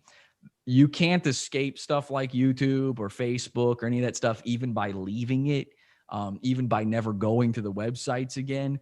And this is the reason, like, I'm supposed to do something against YouTube and fight them and make some platform. I did that already. It's the Pizza Fund. I did it for me, and that's about all I can handle. If I did anything even slightly bigger than that, I just wouldn't have a job anymore. My bank would be canceled. I wouldn't have an account anymore. I wouldn't be able to process credit cards anymore. There'd be a million reasons why that would never, ever possibly work out for me. It wouldn't work out for the biggest guys. They'll just go after that guy. The New York Times tomorrow writes an article about you and says you're bad and you are now deplatformed. Everything is cancel culture now. So the only thing that should be canceled is culture itself. Yeah. You gotta kind of fight it from within. You have to be a part of it to fuck with it. I think it's way funnier too in the end to be on these things and doing exactly what you're not supposed to do on them over and over again. The most exciting stuff to me is the guy who's got 1 subscriber on YouTube and he's just uploading porn and watching, like he's watching it. He's recording it on his computer with his phone. He's like, yeah, this is a fucking good one. This is the one where she's dressed up like a slave. And you're just listening to a guy monotone record porn, and YouTube never it's somehow up forever. It gets 1 million views. And you're like, well, how is this here? And it's because that guy is nobody subscribed to him, and he fell through the cracks. It's way better to just fall through the cracks on these things, on these large platforms, than these alternatives. And that's not to say you shouldn't attempt the alternatives. but there's always going to be those hangups. And I just don't believe currently, with the way the world works, that the alternatives are ever going to be viable. I hope. Obviously, I hope. Wouldn't it make sense to still just support other platforms, alternative platforms, just in case that it is viable? Because like somebody has to support them. Somebody has to do it if it's going to work. You know why not you? You know why? The problem is platforms themselves. The fact that we're talking about remember websites? Remember, if you were a guy, you just had a website. Yeah. And if you wanted people to know about your thing, they went to you.com. Yeah. They went to yourthing.com.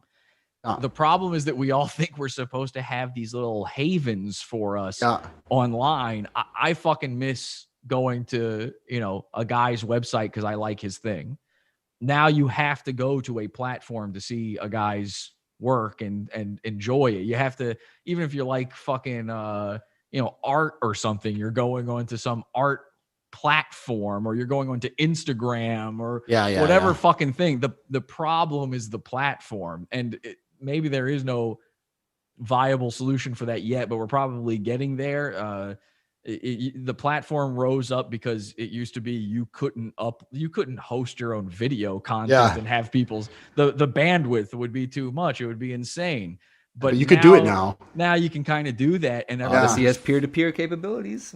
Everyone just forgot. Oh yeah, and there's PeerTube and shit like that. But have you ever heard anyone talk about PeerTube outside of this type of conversation? No, but I mean, Odyssey has peer-to-peer, plus they're hosting your own shit on their servers, which is then peer-to-peer. But right, you should be hosting on your own servers. What I'm saying. That's kind of interesting though that you bring up, because we are very just the computer that most people probably have in their house, or the iPhone or whatever they stream on, is probably powerful enough with whatever internet the connection for them to host for 100 viewers. Dude, or 1,000 people that are interested in LBRY, that is exactly what you're doing. Odyssey is just a front end to that is then hosting your videos through the LBRY protocol. And then if that somehow goes tits up, then what?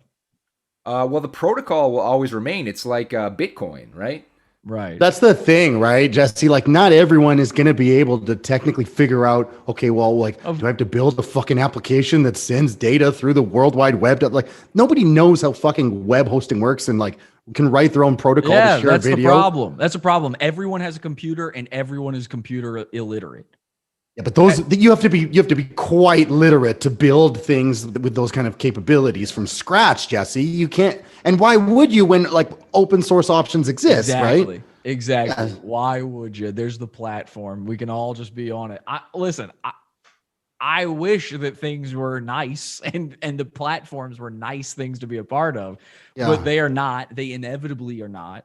Right now, we can say. I won't say, but you can say it on Odyssey. They don't care now. They'll start caring when they have to, when they're big enough. I totally agree with you on that. Like so when everybody. So there has been a lot of platforms when YouTube started cracking down. People jumped to platforms like DLive. We're actually streaming there right now, but it's kind of gone down the tubes, as I'm sure you know. It's a good thing I didn't say any of those words because I mean, they've become a lot more censorious and everything. And I recognize that Odyssey Who's this? Potentially. Who's the black guy who just popped up again? Did you see it? No, I mean, I saw a flicker at the corner of my eye, but there's a guy like sitting in his kitchen who just replaced Jesse here. I don't know if Jesse's trolling us right now. I don't know if this is a fucking joke. He knows what's going on. Are you guys fucking with me, or did you really see that? We'll clip it and send it to you later. But you must be fucking with it because you're the guy who always is like, hey, why is this live stream a repeat? Like that's you. That's your shtick, right? You fuck with people. It's this live thing. No, I swear to God, I'm looking at me through my camera thing here, and it's there's been a guy, I briefly saw him earlier. He looked like maybe it was Shaquille O'Neal, but it was very brief on the screen. Well, hey, Mike, your thing just flickered for me though, Mike. Your whole thing just flickered. Okay. I'm not kidding. I didn't see a black guy, but his whole screen just flickered. Maybe I just dream of black guys all day. Maybe it's just on my mind. Might be. Maybe it's like when you're on a desert island, and you're hungry. You start picturing things as big. You start picturing big black guys. You start picturing big black guys or chicken legs or watermelon or whatever. Just foods because you're hungry. Just random foods because you're hungry. Okay. I don't know where I was going, but there was a couple things. So throughout all the research for this episode, I created a list of all the things that people don't like about Jesse P.S. from Pod Awful. So we're gonna run through the list. Now who's being trolled here? Hang on. I'm gonna run through the list. Number 1, you have I a know small what's going dick. on here. Who said that? Many people, actually, many people. So Dick Masterson for one. Oh, Dick Masterson did say that, but then he also called his own dick small in the exact same stream. So what are you gonna do? Okay, moving on. You have limp wrists. That's true. Look at me. All right, low grip strength. Number 3, you're a homosexual. I have a wife. I don't know how that works out, but Number sure. 4, you look like an incel. Again, wife, but okay. Okay, and number 5, I have sex with my wife. I think that rules out number 5. You are an incel. No, Number that one 6. is true. No, Number I'm 6. I'm Volcel. Also, all right. You have bad teeth. Yeah, I hear that one a lot. I don't know. They seem fine to me. They're all right. I don't know. Number 7, They're all right. you've been married twice. I mean, listen, Jason, you've clearly had braces. I right? did, yeah. Yeah, see, I didn't have I think for Yeah. not ever doing any orthodontic, Yeah. interference, I think they're all right. Yeah, I might. Master I might be race. safe if I hadn't, Hey, yeah. here's the thing. Who gives a shit? It's my fucking skeleton. What are you, gay? Like, All who right. cares? You know? Moving on. You've been married twice. I've been married one time and only That's what I very thought. recently. Yeah, so that's a total lie, eh? Completely. Yeah, I don't know where that comes from. That I believe that came from Hipstar. Oh, he just he's mentally unwell. He is the king of just making a thing up and He's hoping like it stick. Andy Samberg. Do I have that name right? Andy Samberg, except he's like online, and I'll leave it at that. I don't see the comparison at all. Like, I mean, have you noticed that he's just doing Pod Awful every day now? Yeah, I mean, I found out about him last night while researching this. So His show is just, I mean, he literally puts my background behind him sometimes, and he started wearing my glasses and stuff. Yeah. And he does this every single episode now, and he's not well. Every single time he does a show about me, he's got nothing on me. So he'll just make something like that up. I've heard him say that, that I've been married twice. He actually claimed that my wife controls the camera for my show, and she writes scripts for me. Oh yeah, and he said that your previous wife edited all your shit.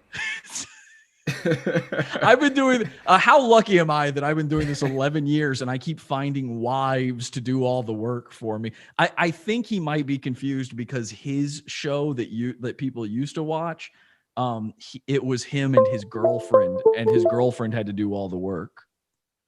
Okay, moving on. You have a small follower count. Number 9. It depends on what you're looking at, I guess. I agree. I have no followers now. I'm just going through the list. This is everything that people. Am I don't supposed like to about respond to these, or you can no response is still a response. Moving on. You're not funny. That's true. Yeah. Number 10. You have an annoying voice.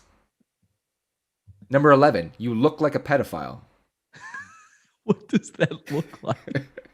Number 12. Your aesthetics are inspired by other creators.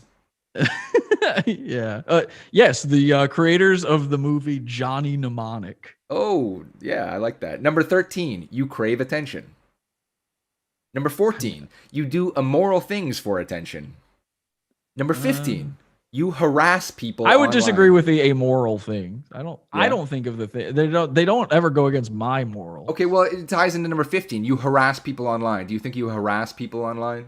Absolutely not. No, I make fun of people online. It's a silly joke. Okay, number 16. You dox people. This accusation's been going around a lot. I haven't looked into it too deeply. Do you dox people online, Jesse? I'm going to have to be very clear. Everybody says this about me, and then nobody provides evidence other than I might have said a guy's name one time. So let me be clear about two things. Number one, a person's name is not their dox. Your name is just your fucking name, man. That's not, like, legally speaking. I looked this up. Legally speaking, giving a person's name, even if they are normally mononymous or anonymous, if you give their whole name, is not legally considered doxing. That said, Well, while legally. I have...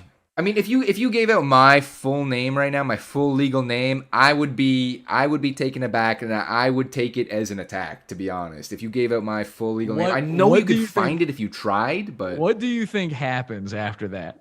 So I've been doxxed. Yeah. Fuck it. Like, people have given my straight up my whole address, my whole name is online. I've said my whole name. I don't really care.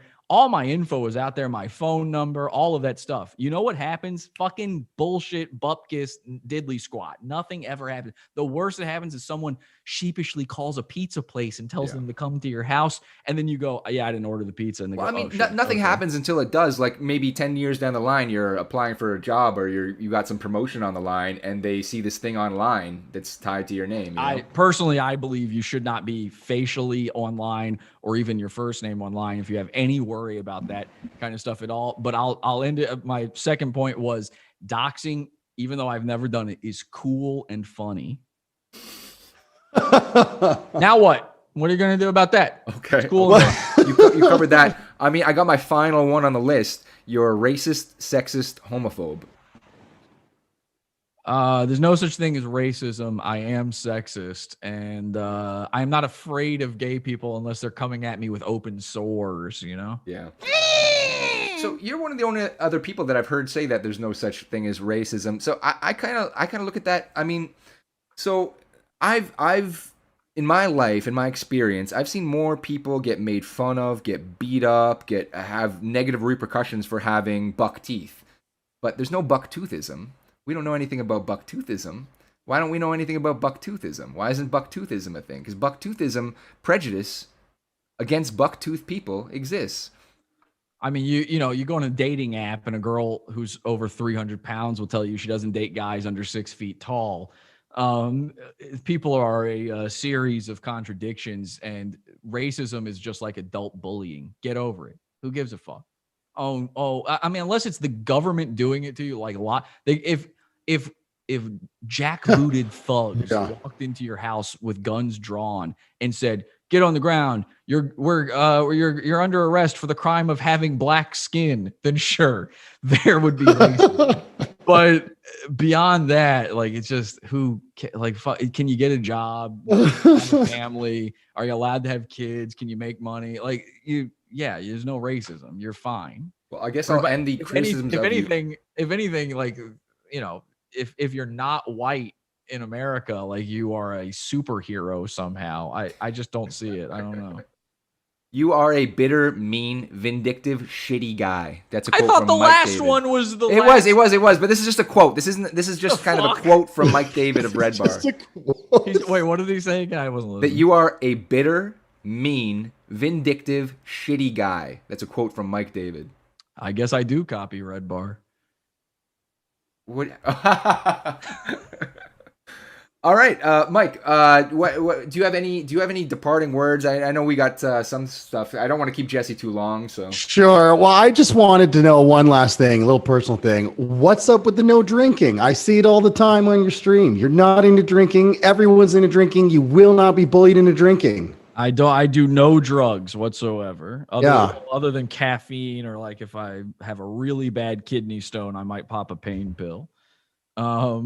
Yeah. Have you always been like that? Has that always been your thing? Yeah, what makes you drink? Well, I mean, I like to drink. I alcohol totally because agree with you, which is Jesse. why- It's a weakness. It's okay, being sure. But that's fair enough. But like, say that. you sound like a guy who was in AA or something. It's not something like that. By You the way, just never drank. saying Z is in the chat, but yeah, keep going. It's probably not the real him. No. I've never had a drink in my life. I'm asking you what makes you drink? Because from what I understand I'm the odd man out. I don't act like I'm not the weird one for this. I mean, I don't think it, but I understand it. From what I understand from people who drink, they do it like to loosen up. Or relax, and get some liquid confidence. I have never really felt stress in my life. I have never needed help to feel confident. I've never needed to loosen up. Like, I have no issue walking in anywhere and just immediately being completely ridiculous, which seems to be what alcohol does to most people. So it just seems like an unnecessary step to me. And then on top of that, I don't like the idea of not feeling in control of me. It seems like a bizarre thing to want. I can't imagine any other scenario where I would want to, do something so that I don't have full autonomy of myself. It just seems odd, and it seems, having been the sober person at many drunk people parties, having been the designated driver or the whatever, watching people be drunk, it never looks like fun. You guys seem to forget the night and then think you had fun, but it certainly does not look like you were having any fun during that. I've never gotten it. It makes no sense to me. My parents didn't drink growing up. They didn't smoke or anything. Cigarette. I would say cigarettes is an even stranger drug to do, because it doesn't seem to do anything. It just seems like it just makes you addicted to cigarettes, and that's it. Well, you do look cool. It does look very cool. I'd probably have less floppy wrists if I smoked. Yeah, but, you'd just be there. Yeah, That's why Mersh looks so cool, I think, because he smokes so much. Yeah, he definitely doesn't have any floppy wrists going on. I think, though, and I truly believe this, I think all drugs should be legal. I think the drug war is a farce, and it's led to most of the terrible things in the criminal justice system and stuff like that. And there's really no reason to stop people from, killing themselves. It doesn't make any sense at all in that way. If you want to poison your body, go ahead. That said, I think the irony of the drug war is that the absolute worst drug on earth is alcohol.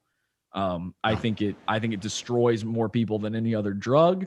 I think the permissiveness of it, not just in someone drinking themselves, but the permissiveness of other people's behavior when they're drunk, is so like retardedly vile and wretched.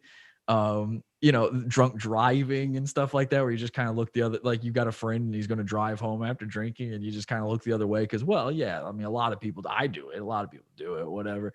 It's like, it's insane. You wouldn't let anybody operate a moving vehicle under the influence of most substances, but then most people look away when their mom goes drunk driving or whatever. I think alcohol is like the absolute worst drug on earth, bar none, mostly because of how widely accepted it is. It's probably worse than heroin in almost every single way. What's the future? You as puritanical about like sugar or like bad eating habits as you are about alcohol? God, no, I'm a big fat guy, so no. So do you have any interesting content in the pipeline? Like, what's going on? Like, why? So you said you're going to keep on going. Why is the content not coming on regular intervals like it used to? So, I mean, at first it was like, well, I'm trying to get my YouTube channel back. I don't want to do anything until I get the YouTube channel back, so that it's, I want to do it live on YouTube like I normally do. And then it just became, let's just wait and see. So I'll be honest, I've been releasing content the entire time. It's just all behind the paywall right now. I've released stuff to the three major levels of my paywall, and even still, I have people saying like, how come you're not putting out anything? It's like, well, I did. You're in the pizza fund. You should know this. But I am working on stuff. So every single night I've worked on future episodes of the show. I've been doing pranks and stuff. I've been showing up on other shows like this, probably with the intent to maybe do something with some of these other appearances like that. What's the guy's name? The Scienza? What did you say his name? I think it's Z Entertainment. Yes. What a cool name. He just subscribed to us, by the way. How do you name your entertainment like it's a company? How do you name your company after someone else's trademarked character thing? Yeah, that's true. Yeah. What a company. What a fucking fucking Coca-Cola Entertainment Productions. Yeah. It's hey, this is Mickey Mouse Production. So and on top of that, it's fucking Dragon Ball Z of all things. Like how stereotypical can you get as a black nerd? Anyway, that guy, like I appeared on that guy's show, and the internet now says you lost to this mush-mouthed retard. I don't know how you can tell. I couldn't understand a fucking word that guy was saying. I couldn't get a word in edgewise over his co-host. I don't even know who the other guy was I was talking to. To be honest, when I appeared on his show, I was in a drive-through ordering food. I was barely paying attention to his thing, but I think it will be funny when I put out my version of these events. And so I've been doing stuff like that, and I've been doing some random trolls on some live streams and stuff, a lot of different things. And I've had shows like show concepts and bits for the show ready to go since before I was terminated. You know, I had shows coming up then. I have a lot of fucking work to do if I'm not getting the YouTube channel back. Almost every single thing in the Pizza Fund has to be re-linked now and re-uploaded. Yeah. I have to recategorize everything. The thing that the people who subscribe to the podcast version aren't like, they're giving me no credit for this is I've lost 11 years worth of content. Like I do have to do something about that. Like I have to re-upload it, and a lot of it I didn't have it all like categorized and cataloged on a hard drive somewhere. I'm having to go back and find all this stuff. Some of it is going to be lost forever. I happened to have lucked out and made a Google has this thing called Takeout where you can request a download, an archive of your data. And I guess I did this like 6 months ago with my YouTube channel, and they the other day sent me a link to download all my stuff, and it's still there. So they still have all the files, and I'm still able to download them all. And it's, 11 years worth of content. It's a lot of shit. I found out from somebody that the Pizza Fund content alone is 45 days straight worth of content, like 45, 24-hour periods worth of content. And coming, for anybody who's interested, actually, this is coming from a subscriber of the Pizza Fund. It's worth it. So like the content that you see for free from Jesse, I would say it's on par with the Pizza Fund. You're just basically getting more of the same. Not the same as in its draw and the same thing. It's the same goodness from the Pizza Fund. Yeah, I hate the idea of people paying for bonus content. Yeah, exactly. Bonus is almost always like superfluous. Like, who really cares? Exactly, and that's how a lot of the Patreons, to my understanding, work. Is that you watch your show and then you pay on their Patreon and you get like some like shit that like wasn't really good enough for the regular content, and you'll get extras. But it really is more of the same. Yes, I try to do the exact same show I do for free. What's the buy-in? What's the buy-in to get it? It depends on what you want. There's it's like I just ripped off Patreon. I just have multiple levels. I saw you got like a $1 tier. I assume that gives you like almost nothing extra for $1. But then what's honestly, up? 20. It gives you about 100 hours worth of content. Really, for $1? I get 100 hours of content. Yep. Yeah. All right. Yeah. And what's $20? Give me. I get what, 3 episodes a week or something? $20 gets you almost everything in there. It's I try to do things a little bit differently than most. I look at Patreon and go, what does everyone else do wrong? And everybody else prices their things wrong, and they give out the wrong stuff. So for $1, I give you a ton of shit that you really don't deserve for $1, and just to get you in the door. But I don't update that. That one is, I occasionally I'll release a new thing to it, but there's no guarantee of new content ever on that one. At the $6 level, it used to be a third show in the week that you would get for the $6 level. We changed it over right before the YouTube termination to a sort of after show thing where I cover some of the stuff I didn't have time for in the main show. And but it's basically another show. It's a whole other show. You also get an RSS feed, a private RSS feed that sends you the audio versions of those things to your phone, the exact same way the main show goes to your phone. And you also get the video versions. The $12 level, you get the second Pod Awful episode of the week. So there's 2 episodes every week. You get the second one that way.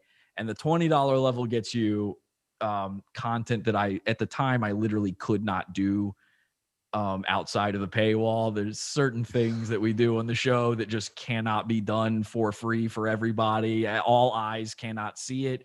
Those are not guaranteed shows either, but the higher levels are basically for people who are like, I really like your show and I want to give you more. My wish is I could find a new way to make money off of the show without people having to pay for the stuff. I want everyone to be able to see it. Hey, maybe Odyssey has something to offer in that regard. I don't like cryptocurrency. No? So unfortunately, no. Dude, everything that you've been talking shit about, cryptocurrency is a solution to. You're talking about payment processors going away. You're talking about like all these things, how you're going to get deplatformed. Cryptocurrency is your warm body in the middle of the night of winter. Yeah, they also used to say like that Bitcoin is untraceable. Yeah, that's true. It's all that way until it isn't, and I'm very soon it won't be. And also like, what am I supposed to use? Coinbase? You think they can't take that away from you? Yeah, they've already banned people from Coinbase. Yeah, exactly. So it's a bullshit claim, really. I had an app. I bought like $100 worth of Bitcoin a while back, just as like, let's see what happens with this. And I accidentally lost my fucking wallet. Oh, many such cases. So yeah, I know. So I'm one of those people too. But I was doing it as a lark. It was. I don't feel like I lost anything because I probably would have forgotten about it anyway. I don't like. It feels like I don't do stock market stuff either because it feels like playing with money. Yeah. And I don't really do that. I'm very big on saving and building interest on money, but I am not very big on playing with it or gambling with it. Yeah. Same with me. And it seems to work out well enough for me. But yeah, I mean, if there was a way that I could still show every single bit of content and still make money, I would absolutely do that. I'm not like super greedy about it or anything. Yeah. Unfortunately, I haven't come up with a way to do that yet. But the second I do, I will. And my hope is I have a goal of a certain number of people joining the Pizza Fund, and we're not that far from it, where I'll actually lower the prices of each of the levels, except the $1 level, obviously. But yeah, ever since it started, the intention was that those were not fixed prices, that those would eventually go down, that I only need a certain amount of money. I don't need to be rich off of this or anything. And so if a certain number of people are in there, I'm doing well enough that I could lower it all and make the same amount of money. So that's what I'm hoping to get to. Right quick on the tail end, on a real Jesse tip, on a philosophical level. So you recognize that the walls are closing in on some of these mainstream areas, but at the same time, you say no alternatives are viable. It's hopeless. How do you smile? That is the funny thing to me. The funny thing is the clown shoes, right? Like that we're all having to wear. And are you a masochist? No, God, no. You're a sadomasochist? No. Wait, that's still a masochist. I feel like I answered that. You could have said sadist, and maybe that's. Sorry, no, actually, that's what I meant. Sadist, yeah. Are you a do you Are you some other kind of masochist? Are you a pedophile? No. What about an ephebophile? No, still no. Yeah, no, I don't know. I find most things funny. Like it takes very little to tickle my funny bone, and the inevitability of the heat death of the internet. So you find like entropy funny and like the universe expanding and like eternal loneliness? Do you find all that funny? How could you not? Like how fucking silly is all of this? Like assuming that things are the way I think they are, which I believe that I don't believe in any higher powers or anything like that. I believe we're a speck in a vast soup of nothingness. How fucking retarded is it that we're having to have any of these conversations right now, all things considered? I don't know how everyone doesn't do what I do, knowing, like, if you know this stuff, I could understand a simpleton who doesn't understand that he's, that the world isn't really that important in the grand scheme of things. I could understand him being very worried about today's news, like what happened with Biden. But if you have any idea of the fact that we are in this vast nothingness. Shots fired at the Cave of Time. Shots fired at the Cave of Time. Oh, I'm sorry. Well, I didn't mean to, but I'm just saying, like, I don't know how everybody's not constantly just, poking that bear and testing those limits and going like, well, what can I get away with here? What silly thing can I do here? Because society is just it's all a very flimsy construct, and it's very funny to watch what tiny little things will undo that. Like that ship in the Suez Canal. Like, have you ever thought about the Suez Canal before? But never. It seems like a ship sinking is a very easy thing to happen. and now it's crashing the global economy.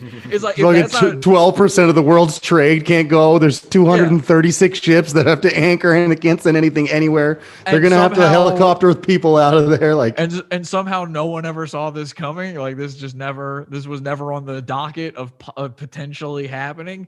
If yeah, like that's why not don't we build it funny, big I don't enough know to what is. fit 2 ships through? Why is it only big enough that 1 ship can block the whole fucking thing? Right, exactly. There's a million reasons why that is a ridiculous scenario, and that is why I like to pay zero attention to news stories like that, and instead laugh at a cross-eyed man on the internet yelling at his own chat room. It's just funnier. I don't know. It's a funny way to spend your time, and the funnier something is, the more I'm into it. So. And it's kind of a beautiful way to end the interview Yeah. as well. I do want to say I just bought a Pod Awful shirt. I'm gonna bring up the merch store for the viewing audience right now because you got That's some cool. nice merch going Yeah. on here. Oh, thanks. Oh, Yeah, I'm a honestly- fan. Sorry, OBS is doing this bullshit where I cannot show Firefox for some reason. Anyways, I got the Zuck Hunt Duck Oh, Hunt ripoff sweet. with Mark Zuckerberg. We've got interesting callback to the episode. We've got Nasimido instead of Nintendo. Callback to Nassim, the multicultural pro-feminist icon that we were talking about earlier. Yes. It's a beautiful shirt. I'm going to put the link in the description to the merch store. Everything else that I've got for Jesse, link in the description. Podawful.shop for that. And let me just say this real quick. There's actually that shirt you bought, the Zuck Hunt shirt. We actually made a game called Zuck Hunt that you can play at zuckhunt.fun. It's you play as yourself and you shoot to death Mark Zuckerberg. So are you like what is your IQ? Like how do you get all this shit done? Do you want to do some phrenology on Yeah, me too? I kind of do actually. Yeah, why is the front of your head so big? It is really you guys don't realize, because I'm 6'7". My head is huge. Yeah. I mean, It's you and really- Eggman, our last guest, big foreheads, big brains going on. We in there, I have assume. Eggy and I actually joking. I said to Eggy one time, like, we actually look a little bit alike. Like, whatever that is that makes him look that way. Yeah. I just lucked out enough to not get the bald part of it. But we are, and I'm not making fun of it. Like, he knows what he looks like, right? But there's a certain, I think every guy just is a type of guy. Like, there's 100 guys that look like you. There's 100 guys that look like me. And me and Eggy are that's the one that I look like without the glasses. I've got these fucking droopy eyes and shit. True, yeah, Like, yeah. I'm bizarre looking and my head is huge, especially my forehead. And I think I believe, to answer the IQ thing, I believe I have Down syndrome. You get so much done because I have Down syndrome. Well, Down syndrome people, they get a lot done. You know, I knew a Down syndrome guy in school where he was on the front page of the local paper because he was in the Special Olympics and he was competing in so many sports. They had him in a karate gi holding a baseball bat and a soccer ball.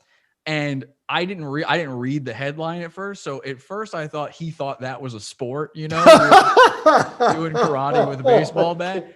But it turns out he was just capable of doing all of those things. Now, that said, I knew him in school. And when I knew him, what he would do is he would steal people's spaghetti off their tray and then just eat it with his hands. And then he would rip people's backpacks, girls' backpacks off their back, and then spin around in a circle and dive bomb them, you know, throw them and scream, "Fergie!" But apparently he's like a multi-talented athlete. I don't know where we were going with that, but that's empowering. That's I think the inspiring point story. was Down syndrome people can do anything, and power to the players. Yeah, man. GameStop. Yeah, that's an area that Netflix hasn't really gone yet. They really need to start covering those bases more. Down syndrome. Oh wait. people. Oh, before we go, we didn't talk about your glasses. Yeah. Oh, yeah. Well, I guess, so I think I mentioned it on the show before. We started with the Zoom filters, and then I wanted IRL Zoom filters. So this is my IRL Zoom filter. We got the glasses. We got, I'm assuming you're going to say it's a ripoff of you.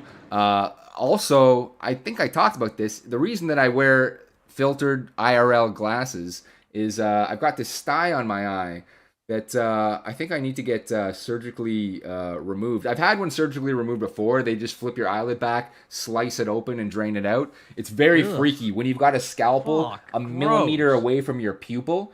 It is very. Right now, my stomach is turning just thinking I about wish it. I hadn't fucking asked. God damn, man. Just say like, oh, I think they're stylish. What the hell is wrong with Oh, you want to know more about the glasses? I bought them years ago. No, I don't. Now I'm thinking about your eyeball being lanced and the pus squirting out. And this is something that has happened to you before, so you're just a sty guy? Yeah, I get them quite a bit. I mean, it's just I get stressed out. I don't have much sleep. and Well, that's I what mean, happens. there's different types of guys. Why not a sty guy? Yeah, why like not a sty guy? You we said, have you said sty in the people, pre-show. and we have big head people. Yeah, so he's a sty yeah. person. I don't know. mind I don't know, having a Jesse. big Right head. now, I'm getting the impression that like cellulite bellied Ethan Ralph is making fun of how I look. Who are you to judge? Oh, I don't have a sty on my eye. Yeah. A guy without a sty making fun of you because you have one. All right, Jesse. All right, pretty Jesse. You know what? I look. No, I look like at. I look at your presence on our show as a favor to us, and I'm going to leave it at that. I like the glasses. I have no issue with the glasses. Thanks, man. I will admit, it does seem like I'm copying you. I don't think so, because of course I get it from every long-haired guy who's ever worn colored round glasses. John Lennon, yeah. I have to hear about every single day, so I'm just Yeah. copying all of them. To be honest, I was actually going to put on my glasses filter, and I thought, I don't want him to think I'm making fun of him. I'll throw the pizza hat on. We actually had a So, conversation about that before the show. Yeah. I put the pizza hat on so everyone will be thinking about the pizza fund all episode. To be honest, it took me a while to notice the pizza, and then when I did, I was like, "Is he fucking making fun of the pizza?" So it didn't work anyways. It didn't work anyways. Yeah, I got these glasses though. I'm not a fan of any of those people that wear these glasses and that look like me.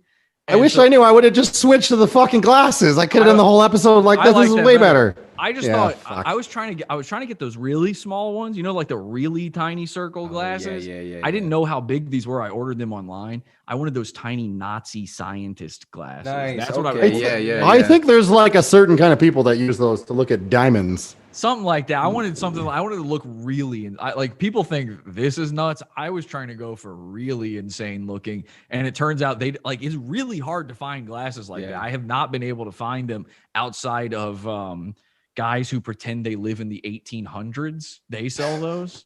Yeah. How small would you go? How small would you go? I want them to be the exact same diameter as my actual eyeballs. They just sit right in front. They're really tiny. They sort of, my head's too big for them, so they sort of go in like this. Yeah. I want to look really nuts with it, but I have to wear. These are my prescription glasses. These aren't sunglasses, and I have to wear these because I suffer from a condition known as human nocturnalism. Yeah. Wait, sorry. I was about to change the subject. What is that? Human nocturnalism? No, go ahead. Change the subject. Well, no. What the fuck is that? Basically, it's a condition that causes my eyes to be very sensitive to the light, which is a real problem in this whacked out studio. And I can't go outside without burning my retinas, and I have to sleep during the day, and I'm only awake at night. I'm vampiric in that way. Okay. I'm like Gary Oldman's Dracula. Yeah. And so I had to get his glasses. And it's just it's a very rare ocular disorder that I suffer from. Well, I think there's got to be some kind of optometrist or glasses smith that could create this at a relatively cheap price. I think you should start a crowdfund or something. I think that you have enough followers, and we would contribute a little ourselves. We'll kick in to get you some cool glasses. Yeah, I could just afford to buy glasses. I could just buy some fucking. I have money. I'm doing okay, guys. Don't worry about me. Yeah, I'm all right. I've never been. I just don't like to see you in glasses that are non-optimal. I know it really is pissing me off. I am going to eventually do that. I looked into my problem is I don't like going into a place and doing it. And if I went through all of that and told them line by line how I want my glasses custom made and then they fucked it up, I'd be so fucking mad. Like if I actually spent money on it and they really fucked it up, I don't think I could ever possibly live with them. I'd have to throw the glasses away. It would just be down the toilet with that. So I've been trying to find people who will custom make glasses online, and it turns out that they all seem to think that custom made glasses are just tortoise shell, which is just a normal type of glasses. It's a fucking tortoise shell. Tortoise shell, like the frames. You don't know what tortoise shell frame glass? They're like those speckled frame glasses. Okay. Every single like custom maker, it's just they make like zany versions of tortoise shell glasses. Oh yeah. I see what you're saying. Yeah, right up front we got pictures of Ryan Gosling wearing tortoiseshell glasses. Yeah, it's kind of like the it kind of looks like amber, like dirty amber. Yeah, well, they come in different colors, but yeah, I do know what you're talking about. They kind of have that translucency to them. I hate those glasses. I'm very like what I have in my mind's eye for glasses is very specific, and I do need to find somebody who's like, yes, I am just crazy enough to do this, listen, like, I don't want the person to go like, that doesn't make any sense for the size of your head. I want them to just do what I say. And you need a real artist. Yeah. Why don't you get like a fucking prop guy to make the glasses and then just take him to a glasses guy and I'll put the lenses in? All right, find me a prop guy. Yeah, find him a prop. I mean, you live in fucking New York, don't you? There's probably like a fucking 1,000 of them. I did want to ask that. Did you actually move to Santa Cruz to be next? Did you actually live in the Santa Cruz Joker's building? Yes, I did move to Santa Cruz. I've not lived in New York for over a year, and it was all just to make the Santa Cruz Joker angry. Where's Santa Cruz? In California? Yeah, California. And there's some town. I've been there before. How did you like it? It stinks. It's awful. I hate it. It's hot, and I don't really like the heat. Oh, get the fuck out of there. It's also like it's kind of a poor people's town. Yeah, it's for poor people. Yeah. It really stinks, and everybody here is like retarded and shitty, and it really makes sense. So you're the still Santa there? Cruz Jokers from here. Yeah. Okay. Yeah, I mean, you move into a place. Well, you got long hair. Have you been surfing at all? Are you happy with that question, really? Come on, that's very rude, Jason. With his condition, he could die. I mean, Jason, you're wearing a beanie. You want to break out the guitar and start noodling? No, man. I'm gonna listen to Tim Pool after this. Yeah. What's wrong with a beanie? I'm not saying there's anything wrong with it. Man, if he didn't wear the beanie, people might identify him, and then they'd know who he was and come after him. That's a real Tim Pool story, man. Are you a secret bald guy? Sorry?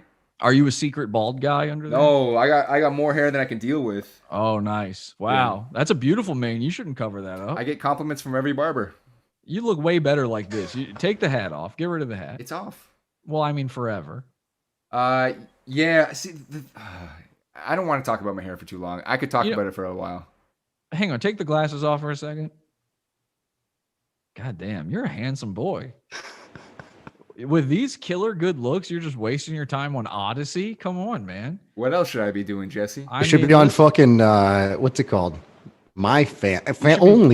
OnlyFans, yeah. Or, yeah, there you go. Or start going on some auditions, You could be a leading man. I used to be an actor. All right, kind of gay, but...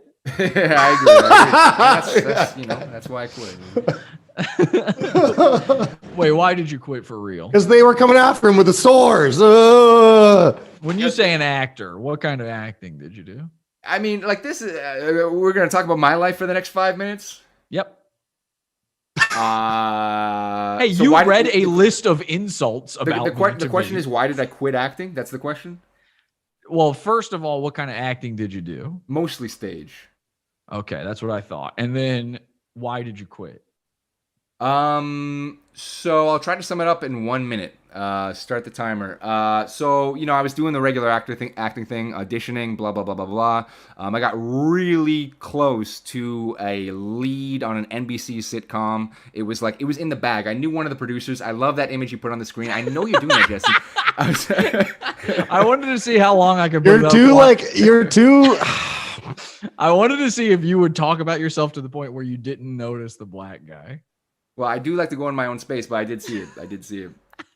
You almost got the lead. What was the NBC show? It was a shitty show. I don't want to bring it up because I feel like that. What was it? I was actually, when it came out, I was glad I wasn't in it. It was really bad. I can almost guarantee you haven't heard about it. Was it undateable? No. I can almost I would bet $500 you haven't heard of it. All right, well then it won't hurt to tell me what it is. No, because then Come on. It's your old buddy Jesse, the internet's boyfriend. Come on. Yeah, but then everyone will be able to find out who he is. That's be why the he doesn't angel on want to my say. shoulder. Should I? Don't do it, because Okay, then you Do just it. everyone will know should who you do it. are. You Yeah, absolutely should do it. I mean, well, let me just put it this way: Jesse has never given anybody bad advice ever. If anybody wants to know who you are, it would take 2 seconds. Exactly. Yeah. So then why make it easier for them? Make it take. You're Make it not take 2 making. seconds. The point is, you're not making it easy. Just do it. We'll have them after you've been doxxed. We'll have them back on. And What then you is can tell the them. name of the show? I, You I, weren't I, on got it. I got Mike being the voice of reason right now. Just tell him another show. He'll never fucking know the difference. Just you make up a weren't- fucking show. You weren't. Just tell him it on was the- friends. But you weren't on the show. Why would it matter? Because I knew people involved with the show, and that's part of the story. Well, obviously you knew people involved with the show. You were almost on it. But come on, well, give me a name. You said we've never even heard of the show before. Come on. Yeah, but you can look it up and find out about the show. Are you Canadian? Yeah. I can tell from your accent. So, okay. Took All you long right. enough. I mean, I've noticed at the beginning. So, Okay. I just didn't want to be rude. I didn't want to be rude and bring it up. I didn't want to. I don't like to insult judge you. people by their ethnicity. Ooh, gross. Yeah. All right. So it was filming in Toronto. No, I don't think so. I don't think it was, but I was casting in Toronto because some of the people involved were in Toronto. In fact, one of the producers what on the show year? told me I had the role. So I'm walking down the fucking street. I'm seeing bus stop signs with NBC shows. I'm like, holy shit, that's gonna be my face. And I was going through a really hard time. Like I just had a bad breakup with a girl, and my head was not in it, and I did not give a fuck. And to me, it was like I was a mountaineer, and I was climbing Everest all these years, and I was all of a sudden at the top of Mount Everest, and I didn't give a fuck. And then it turned out that I didn't get the role actually, and it went to somebody else. And I was back Who down did to it doing go like Tim to? Hortons commercials where I'm saying no lines and I'm, in the audition just holding a cup in a certain way and smiling like I'm looking out in the sunset, and that's my audition. And that's the highlight of my month is that audition. And I'm back at base camp at Everest, climbing my way back up when in my head I was already at the top and didn't give a fuck. And I was kind of naive back then, and I said to myself, like, listen, like if you don't love what you're doing, quit. I don't love what I'm doing now, so if I knew what I knew now, I would go back and not quit, but yeah, that's why I quit, because I realized my heart wasn't in it. Who did the role go to? He was in some other shit. It was some guy that actually had like a C-list name, and I had no name. Because I would be interested to see who is like your type. It must be the same guy as like it's a type. He was of a guy you bit are. bigger, bit more well built. But yeah, Okay, I'm a fairly. I I'm don't even know how 6'1". handsome you think he is. I was just wondering who he was. I don't remember his name. So was it a white guy? Yeah, Okay, so they didn't go another way with it. they didn't go another way. Okay, like they started thinking something else. Yeah. All right. Well, what's the name of the show? I'm gonna go with Mike on this. Like We'll do it, man. Because I like No right good now will come I don't from really this. know, and I'm just Mike, trusting Mike. So Thank yeah. you, Mike. You're killing entertainment by doing this. I You are am. the I'm terrible. You are the executioner of fun. Yes, I am. Which is I'm a such a dad. I'm such a dad. I have kids. I'd be like, no, this is a bad idea. Don't do That's it. a Don't do bad- it. Don't fucking do it. It's It's just a like, bad role to have on a Yeah. show. Well, I mean, we're not running a wonderful piece of production that you run. We don't have the same kind of chops you do. We don't make the sacrifices that you make, and that's why you are where you are, Jesse. One more And question that's that I why- have for you, Jesse. You've got a Terminated? podcast. Sorry, what?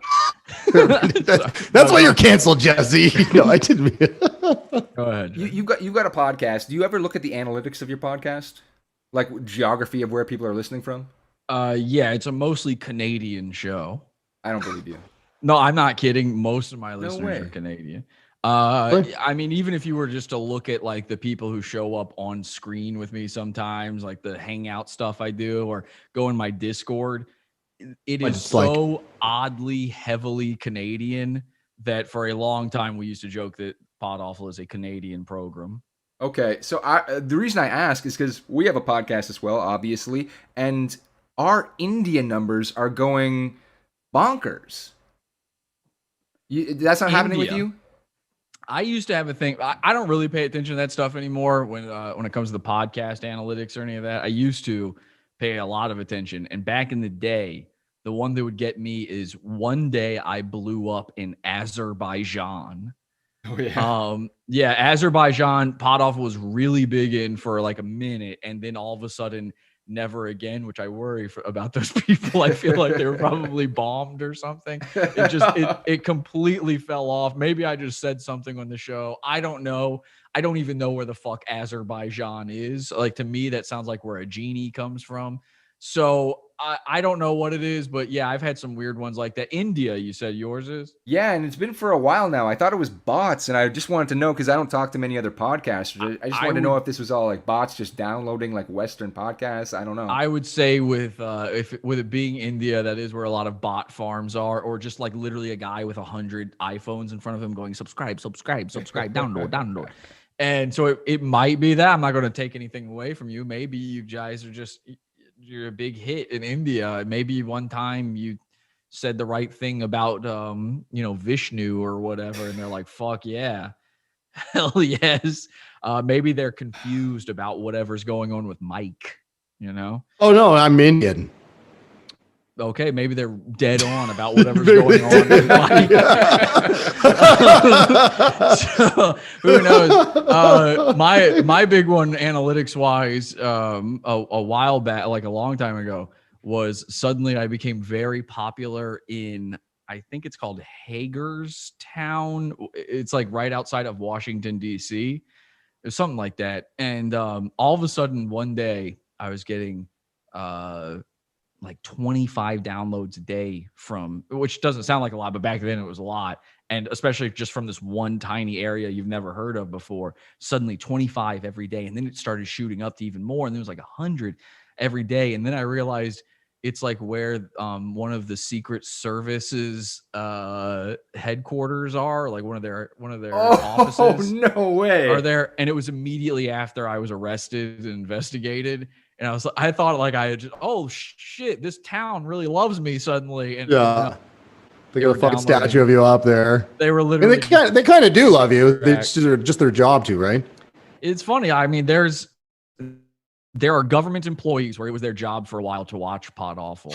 They must be so fucking confused. Like, just to like not be part of the internet culture, be totally out of it, have no idea who any of the fucking people you're talking to. And then their boss is like, they're probably like 20 something. Their boss is like, okay, I need you to go through 400 hours of this guy, Jesse. He's a suspect. We think he might be a terrorist. And they're just watching you fucking crack the kind of jokes you crack, being like, what the fuck is going on here? I would love it if they were confused. My guess is they were probably just exasperated by it. But when they came to my house, like the three Secret Service guys came to my house, they didn't seem happy.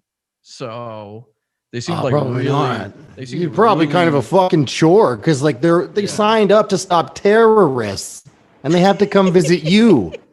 Yeah, but they also they're American heroes in their mind. They want to be like the people who save the president and stop bombs from going off, and they have to fucking show up at your house and wait for you to put pants on to go greet them. They also had to stop Ted Nugent though, so that was probably pretty fun for them. The Motor City Madman.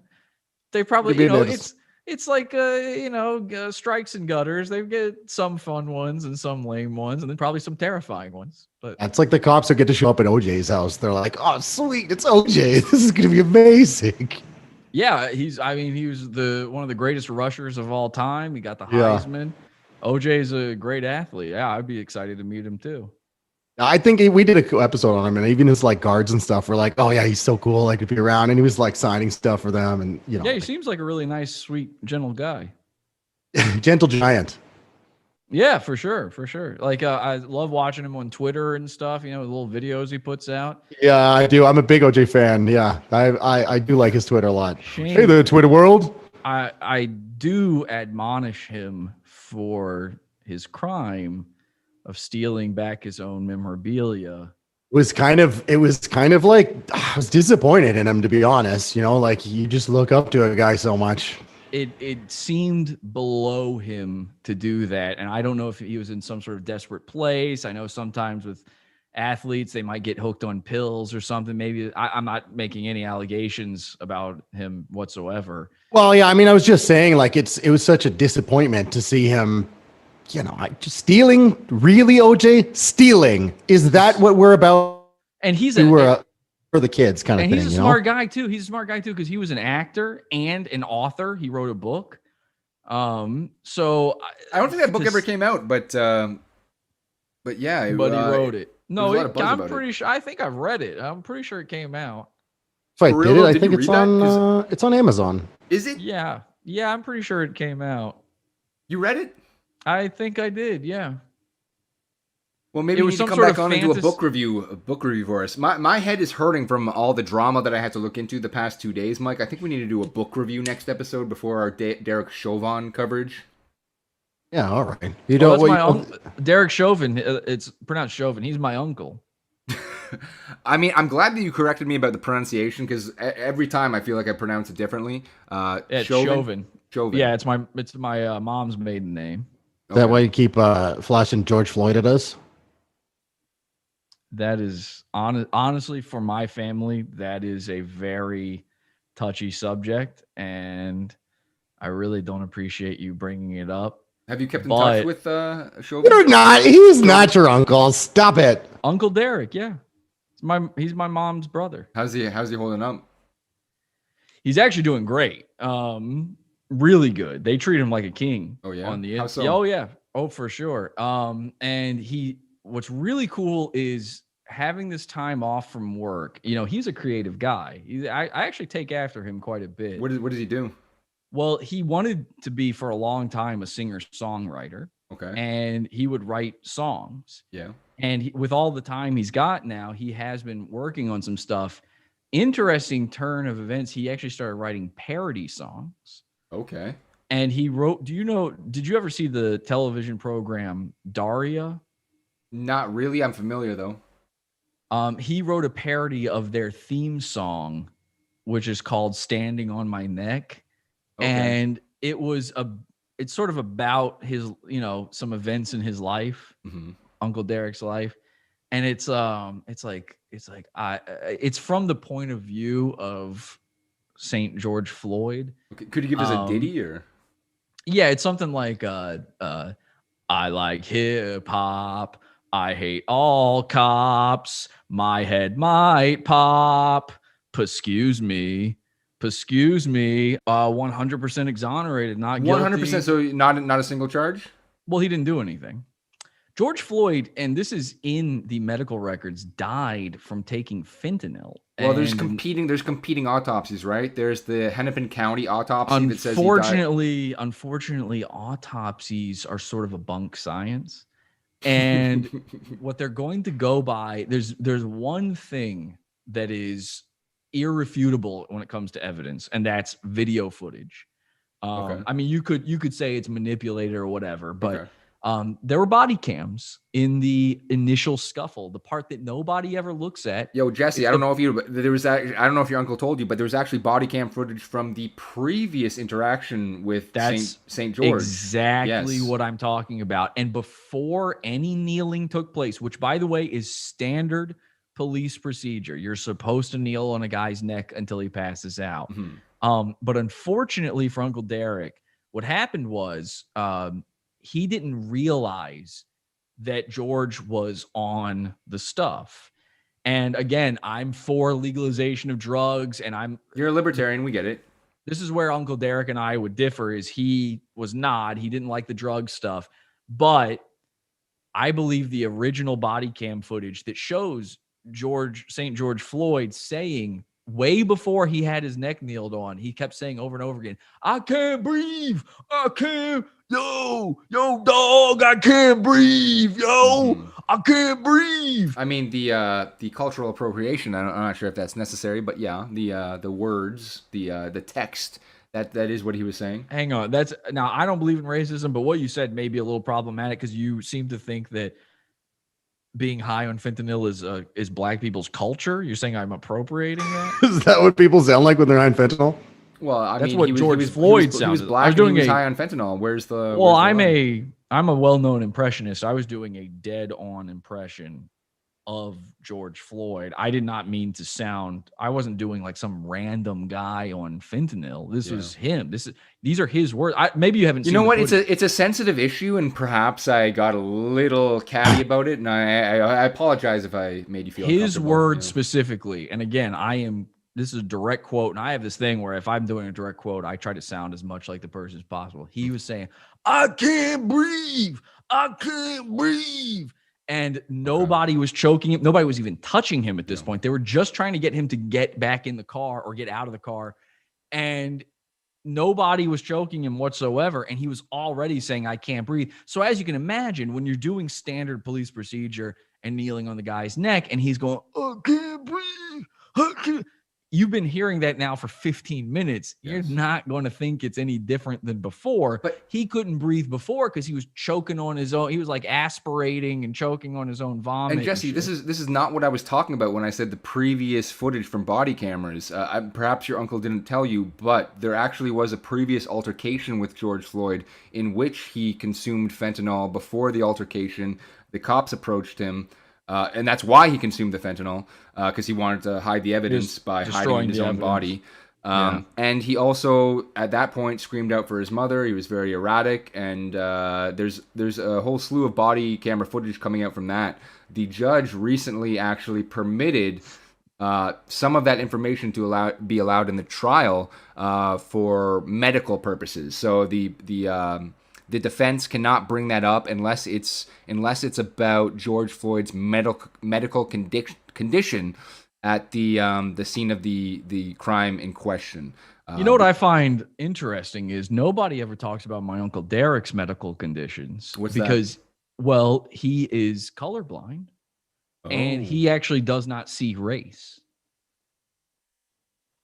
If that gets brought up at trial, I think that might be a moneymaker. That might be a kill shot.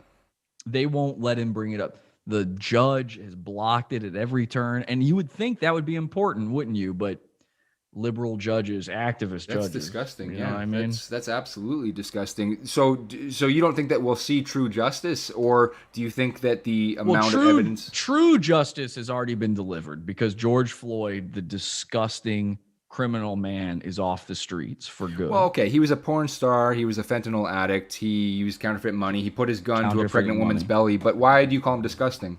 The counterfeiting money part. Okay, yeah. And I think as far as my Uncle Derek goes, whether or not he will, my Uncle Derek, one way or another, is innocent. And I believe in the eyes of all true Americans, they already believe this. And if I know my Uncle Derek, that's what's most important to him. The true Americans. If he's got to live on the inside for a couple months as a result of all of this, he's going to be treated like a king in there. It's no big deal for him. And to be honest, he's been arrested before. I don't know if they brought that up at all, but before he was a police officer, they used to arrest him all the time. He would be drunk, he'd drive around. They got him. He would get high on fentanyl. He counterfeited money. So Uncle Derek is used to being on the inside. He's sort of hardened in that way. And I think it's part of what brought him to criminal justice. I think that's what made him interested in becoming a police officer, is he had seen it so many times on the other side. He wanted to affect change from within. And I think he's done that. Done that through what action? Killing George Floyd with his knee. Mike, please talk. Please talk, Mike. Mike, could you please talk? You haven't said anything. I just can't. I can't do this anymore. Please talk, Mike. Mike, talk. All right, Jesse. Well, it's been an absolute delight to have you with us. Thank you so much, Mike. Yeah, I had a good ass time on your podcast. And shit. Shit. I do really, really appreciate the fact that it took us so long to figure out that you were doing this face, because I was like, what the fuck's going on? Like, does he have another guy over there who's like fucking up his stuff? Like, There was a split second where I thought Jesse didn't know what was happening with this guy. I totally thought he'd know what was happening, and I was like, what the is there? Does he have like a producer or something who just fucked up and he like put a different screen on by accident? That is my producer, Ezekiel, the ex-wife. I like to put. He hangs out in my kitchen, produces the show.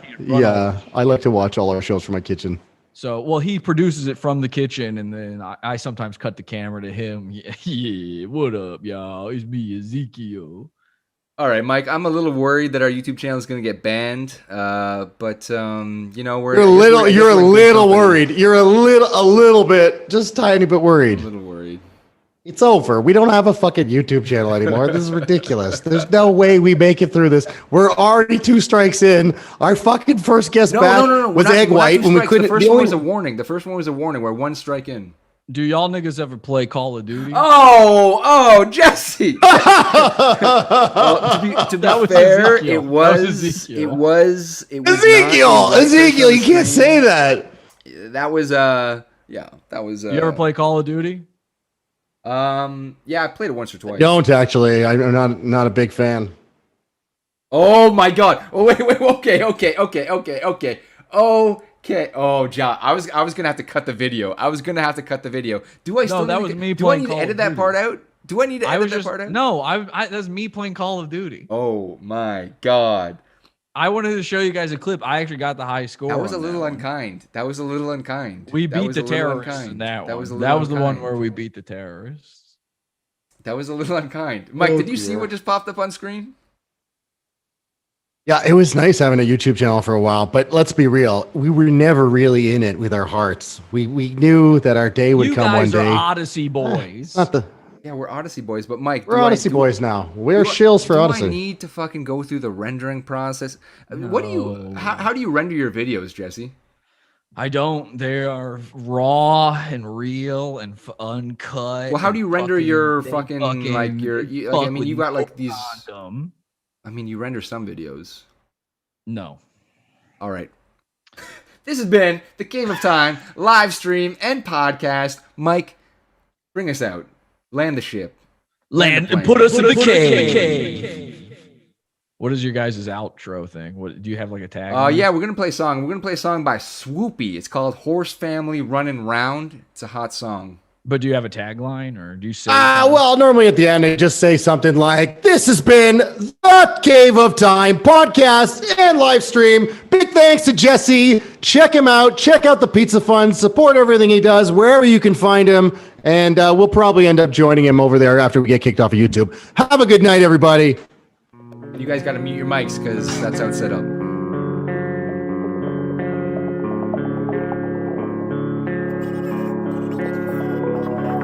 Oh no, wait, you don't need to mute. I took proactive steps. We got a closing song. It's on the separate channel. You guys there? Holy shit, Jesse, you're gonna play the fucking, what even was that? The New Zealand Massacre, Christchurch Massacre on our stream? I mean, I only caught it for a split second. Did anybody actually die in that clip that you played? Things are so different now, but in a way I love some change. I don't know, I'm a little worried that I need to actually do like a pixelated thing on the screen and that movement. You know how, you know how deep the algorithms are on this shit. Show me a different side, keep me on my toes. If you believe in sides, that's the side that you chose. That's the sign you should go. I don't need you and you know. I don't know, Mike, what do you think? Should I just leave it as is and close? What you got there? I don't really wanna take that. Take my money, let's ride. Be real, don't care. It's gonna go round and round and round. Black cherry all the way down. I know that there's left sound, but things are gonna be better now. Wait, did you mean to play the Christchurch thing before? Oh, okay. Let's go be smooth. It's better now. Let's go. Whatever I open, nobody can sell. Whatever I shut, nobody can look. She fell from the sky, kicking up. Walking, what in my clothes is soaking. Fresh with a fresh day, fresh cut. Put the pain up in the rug. Fools running around. Reeboks all the way down. She know me, it's all gone. Happen to be back down. Things are different now. Things are different now. Things are different now.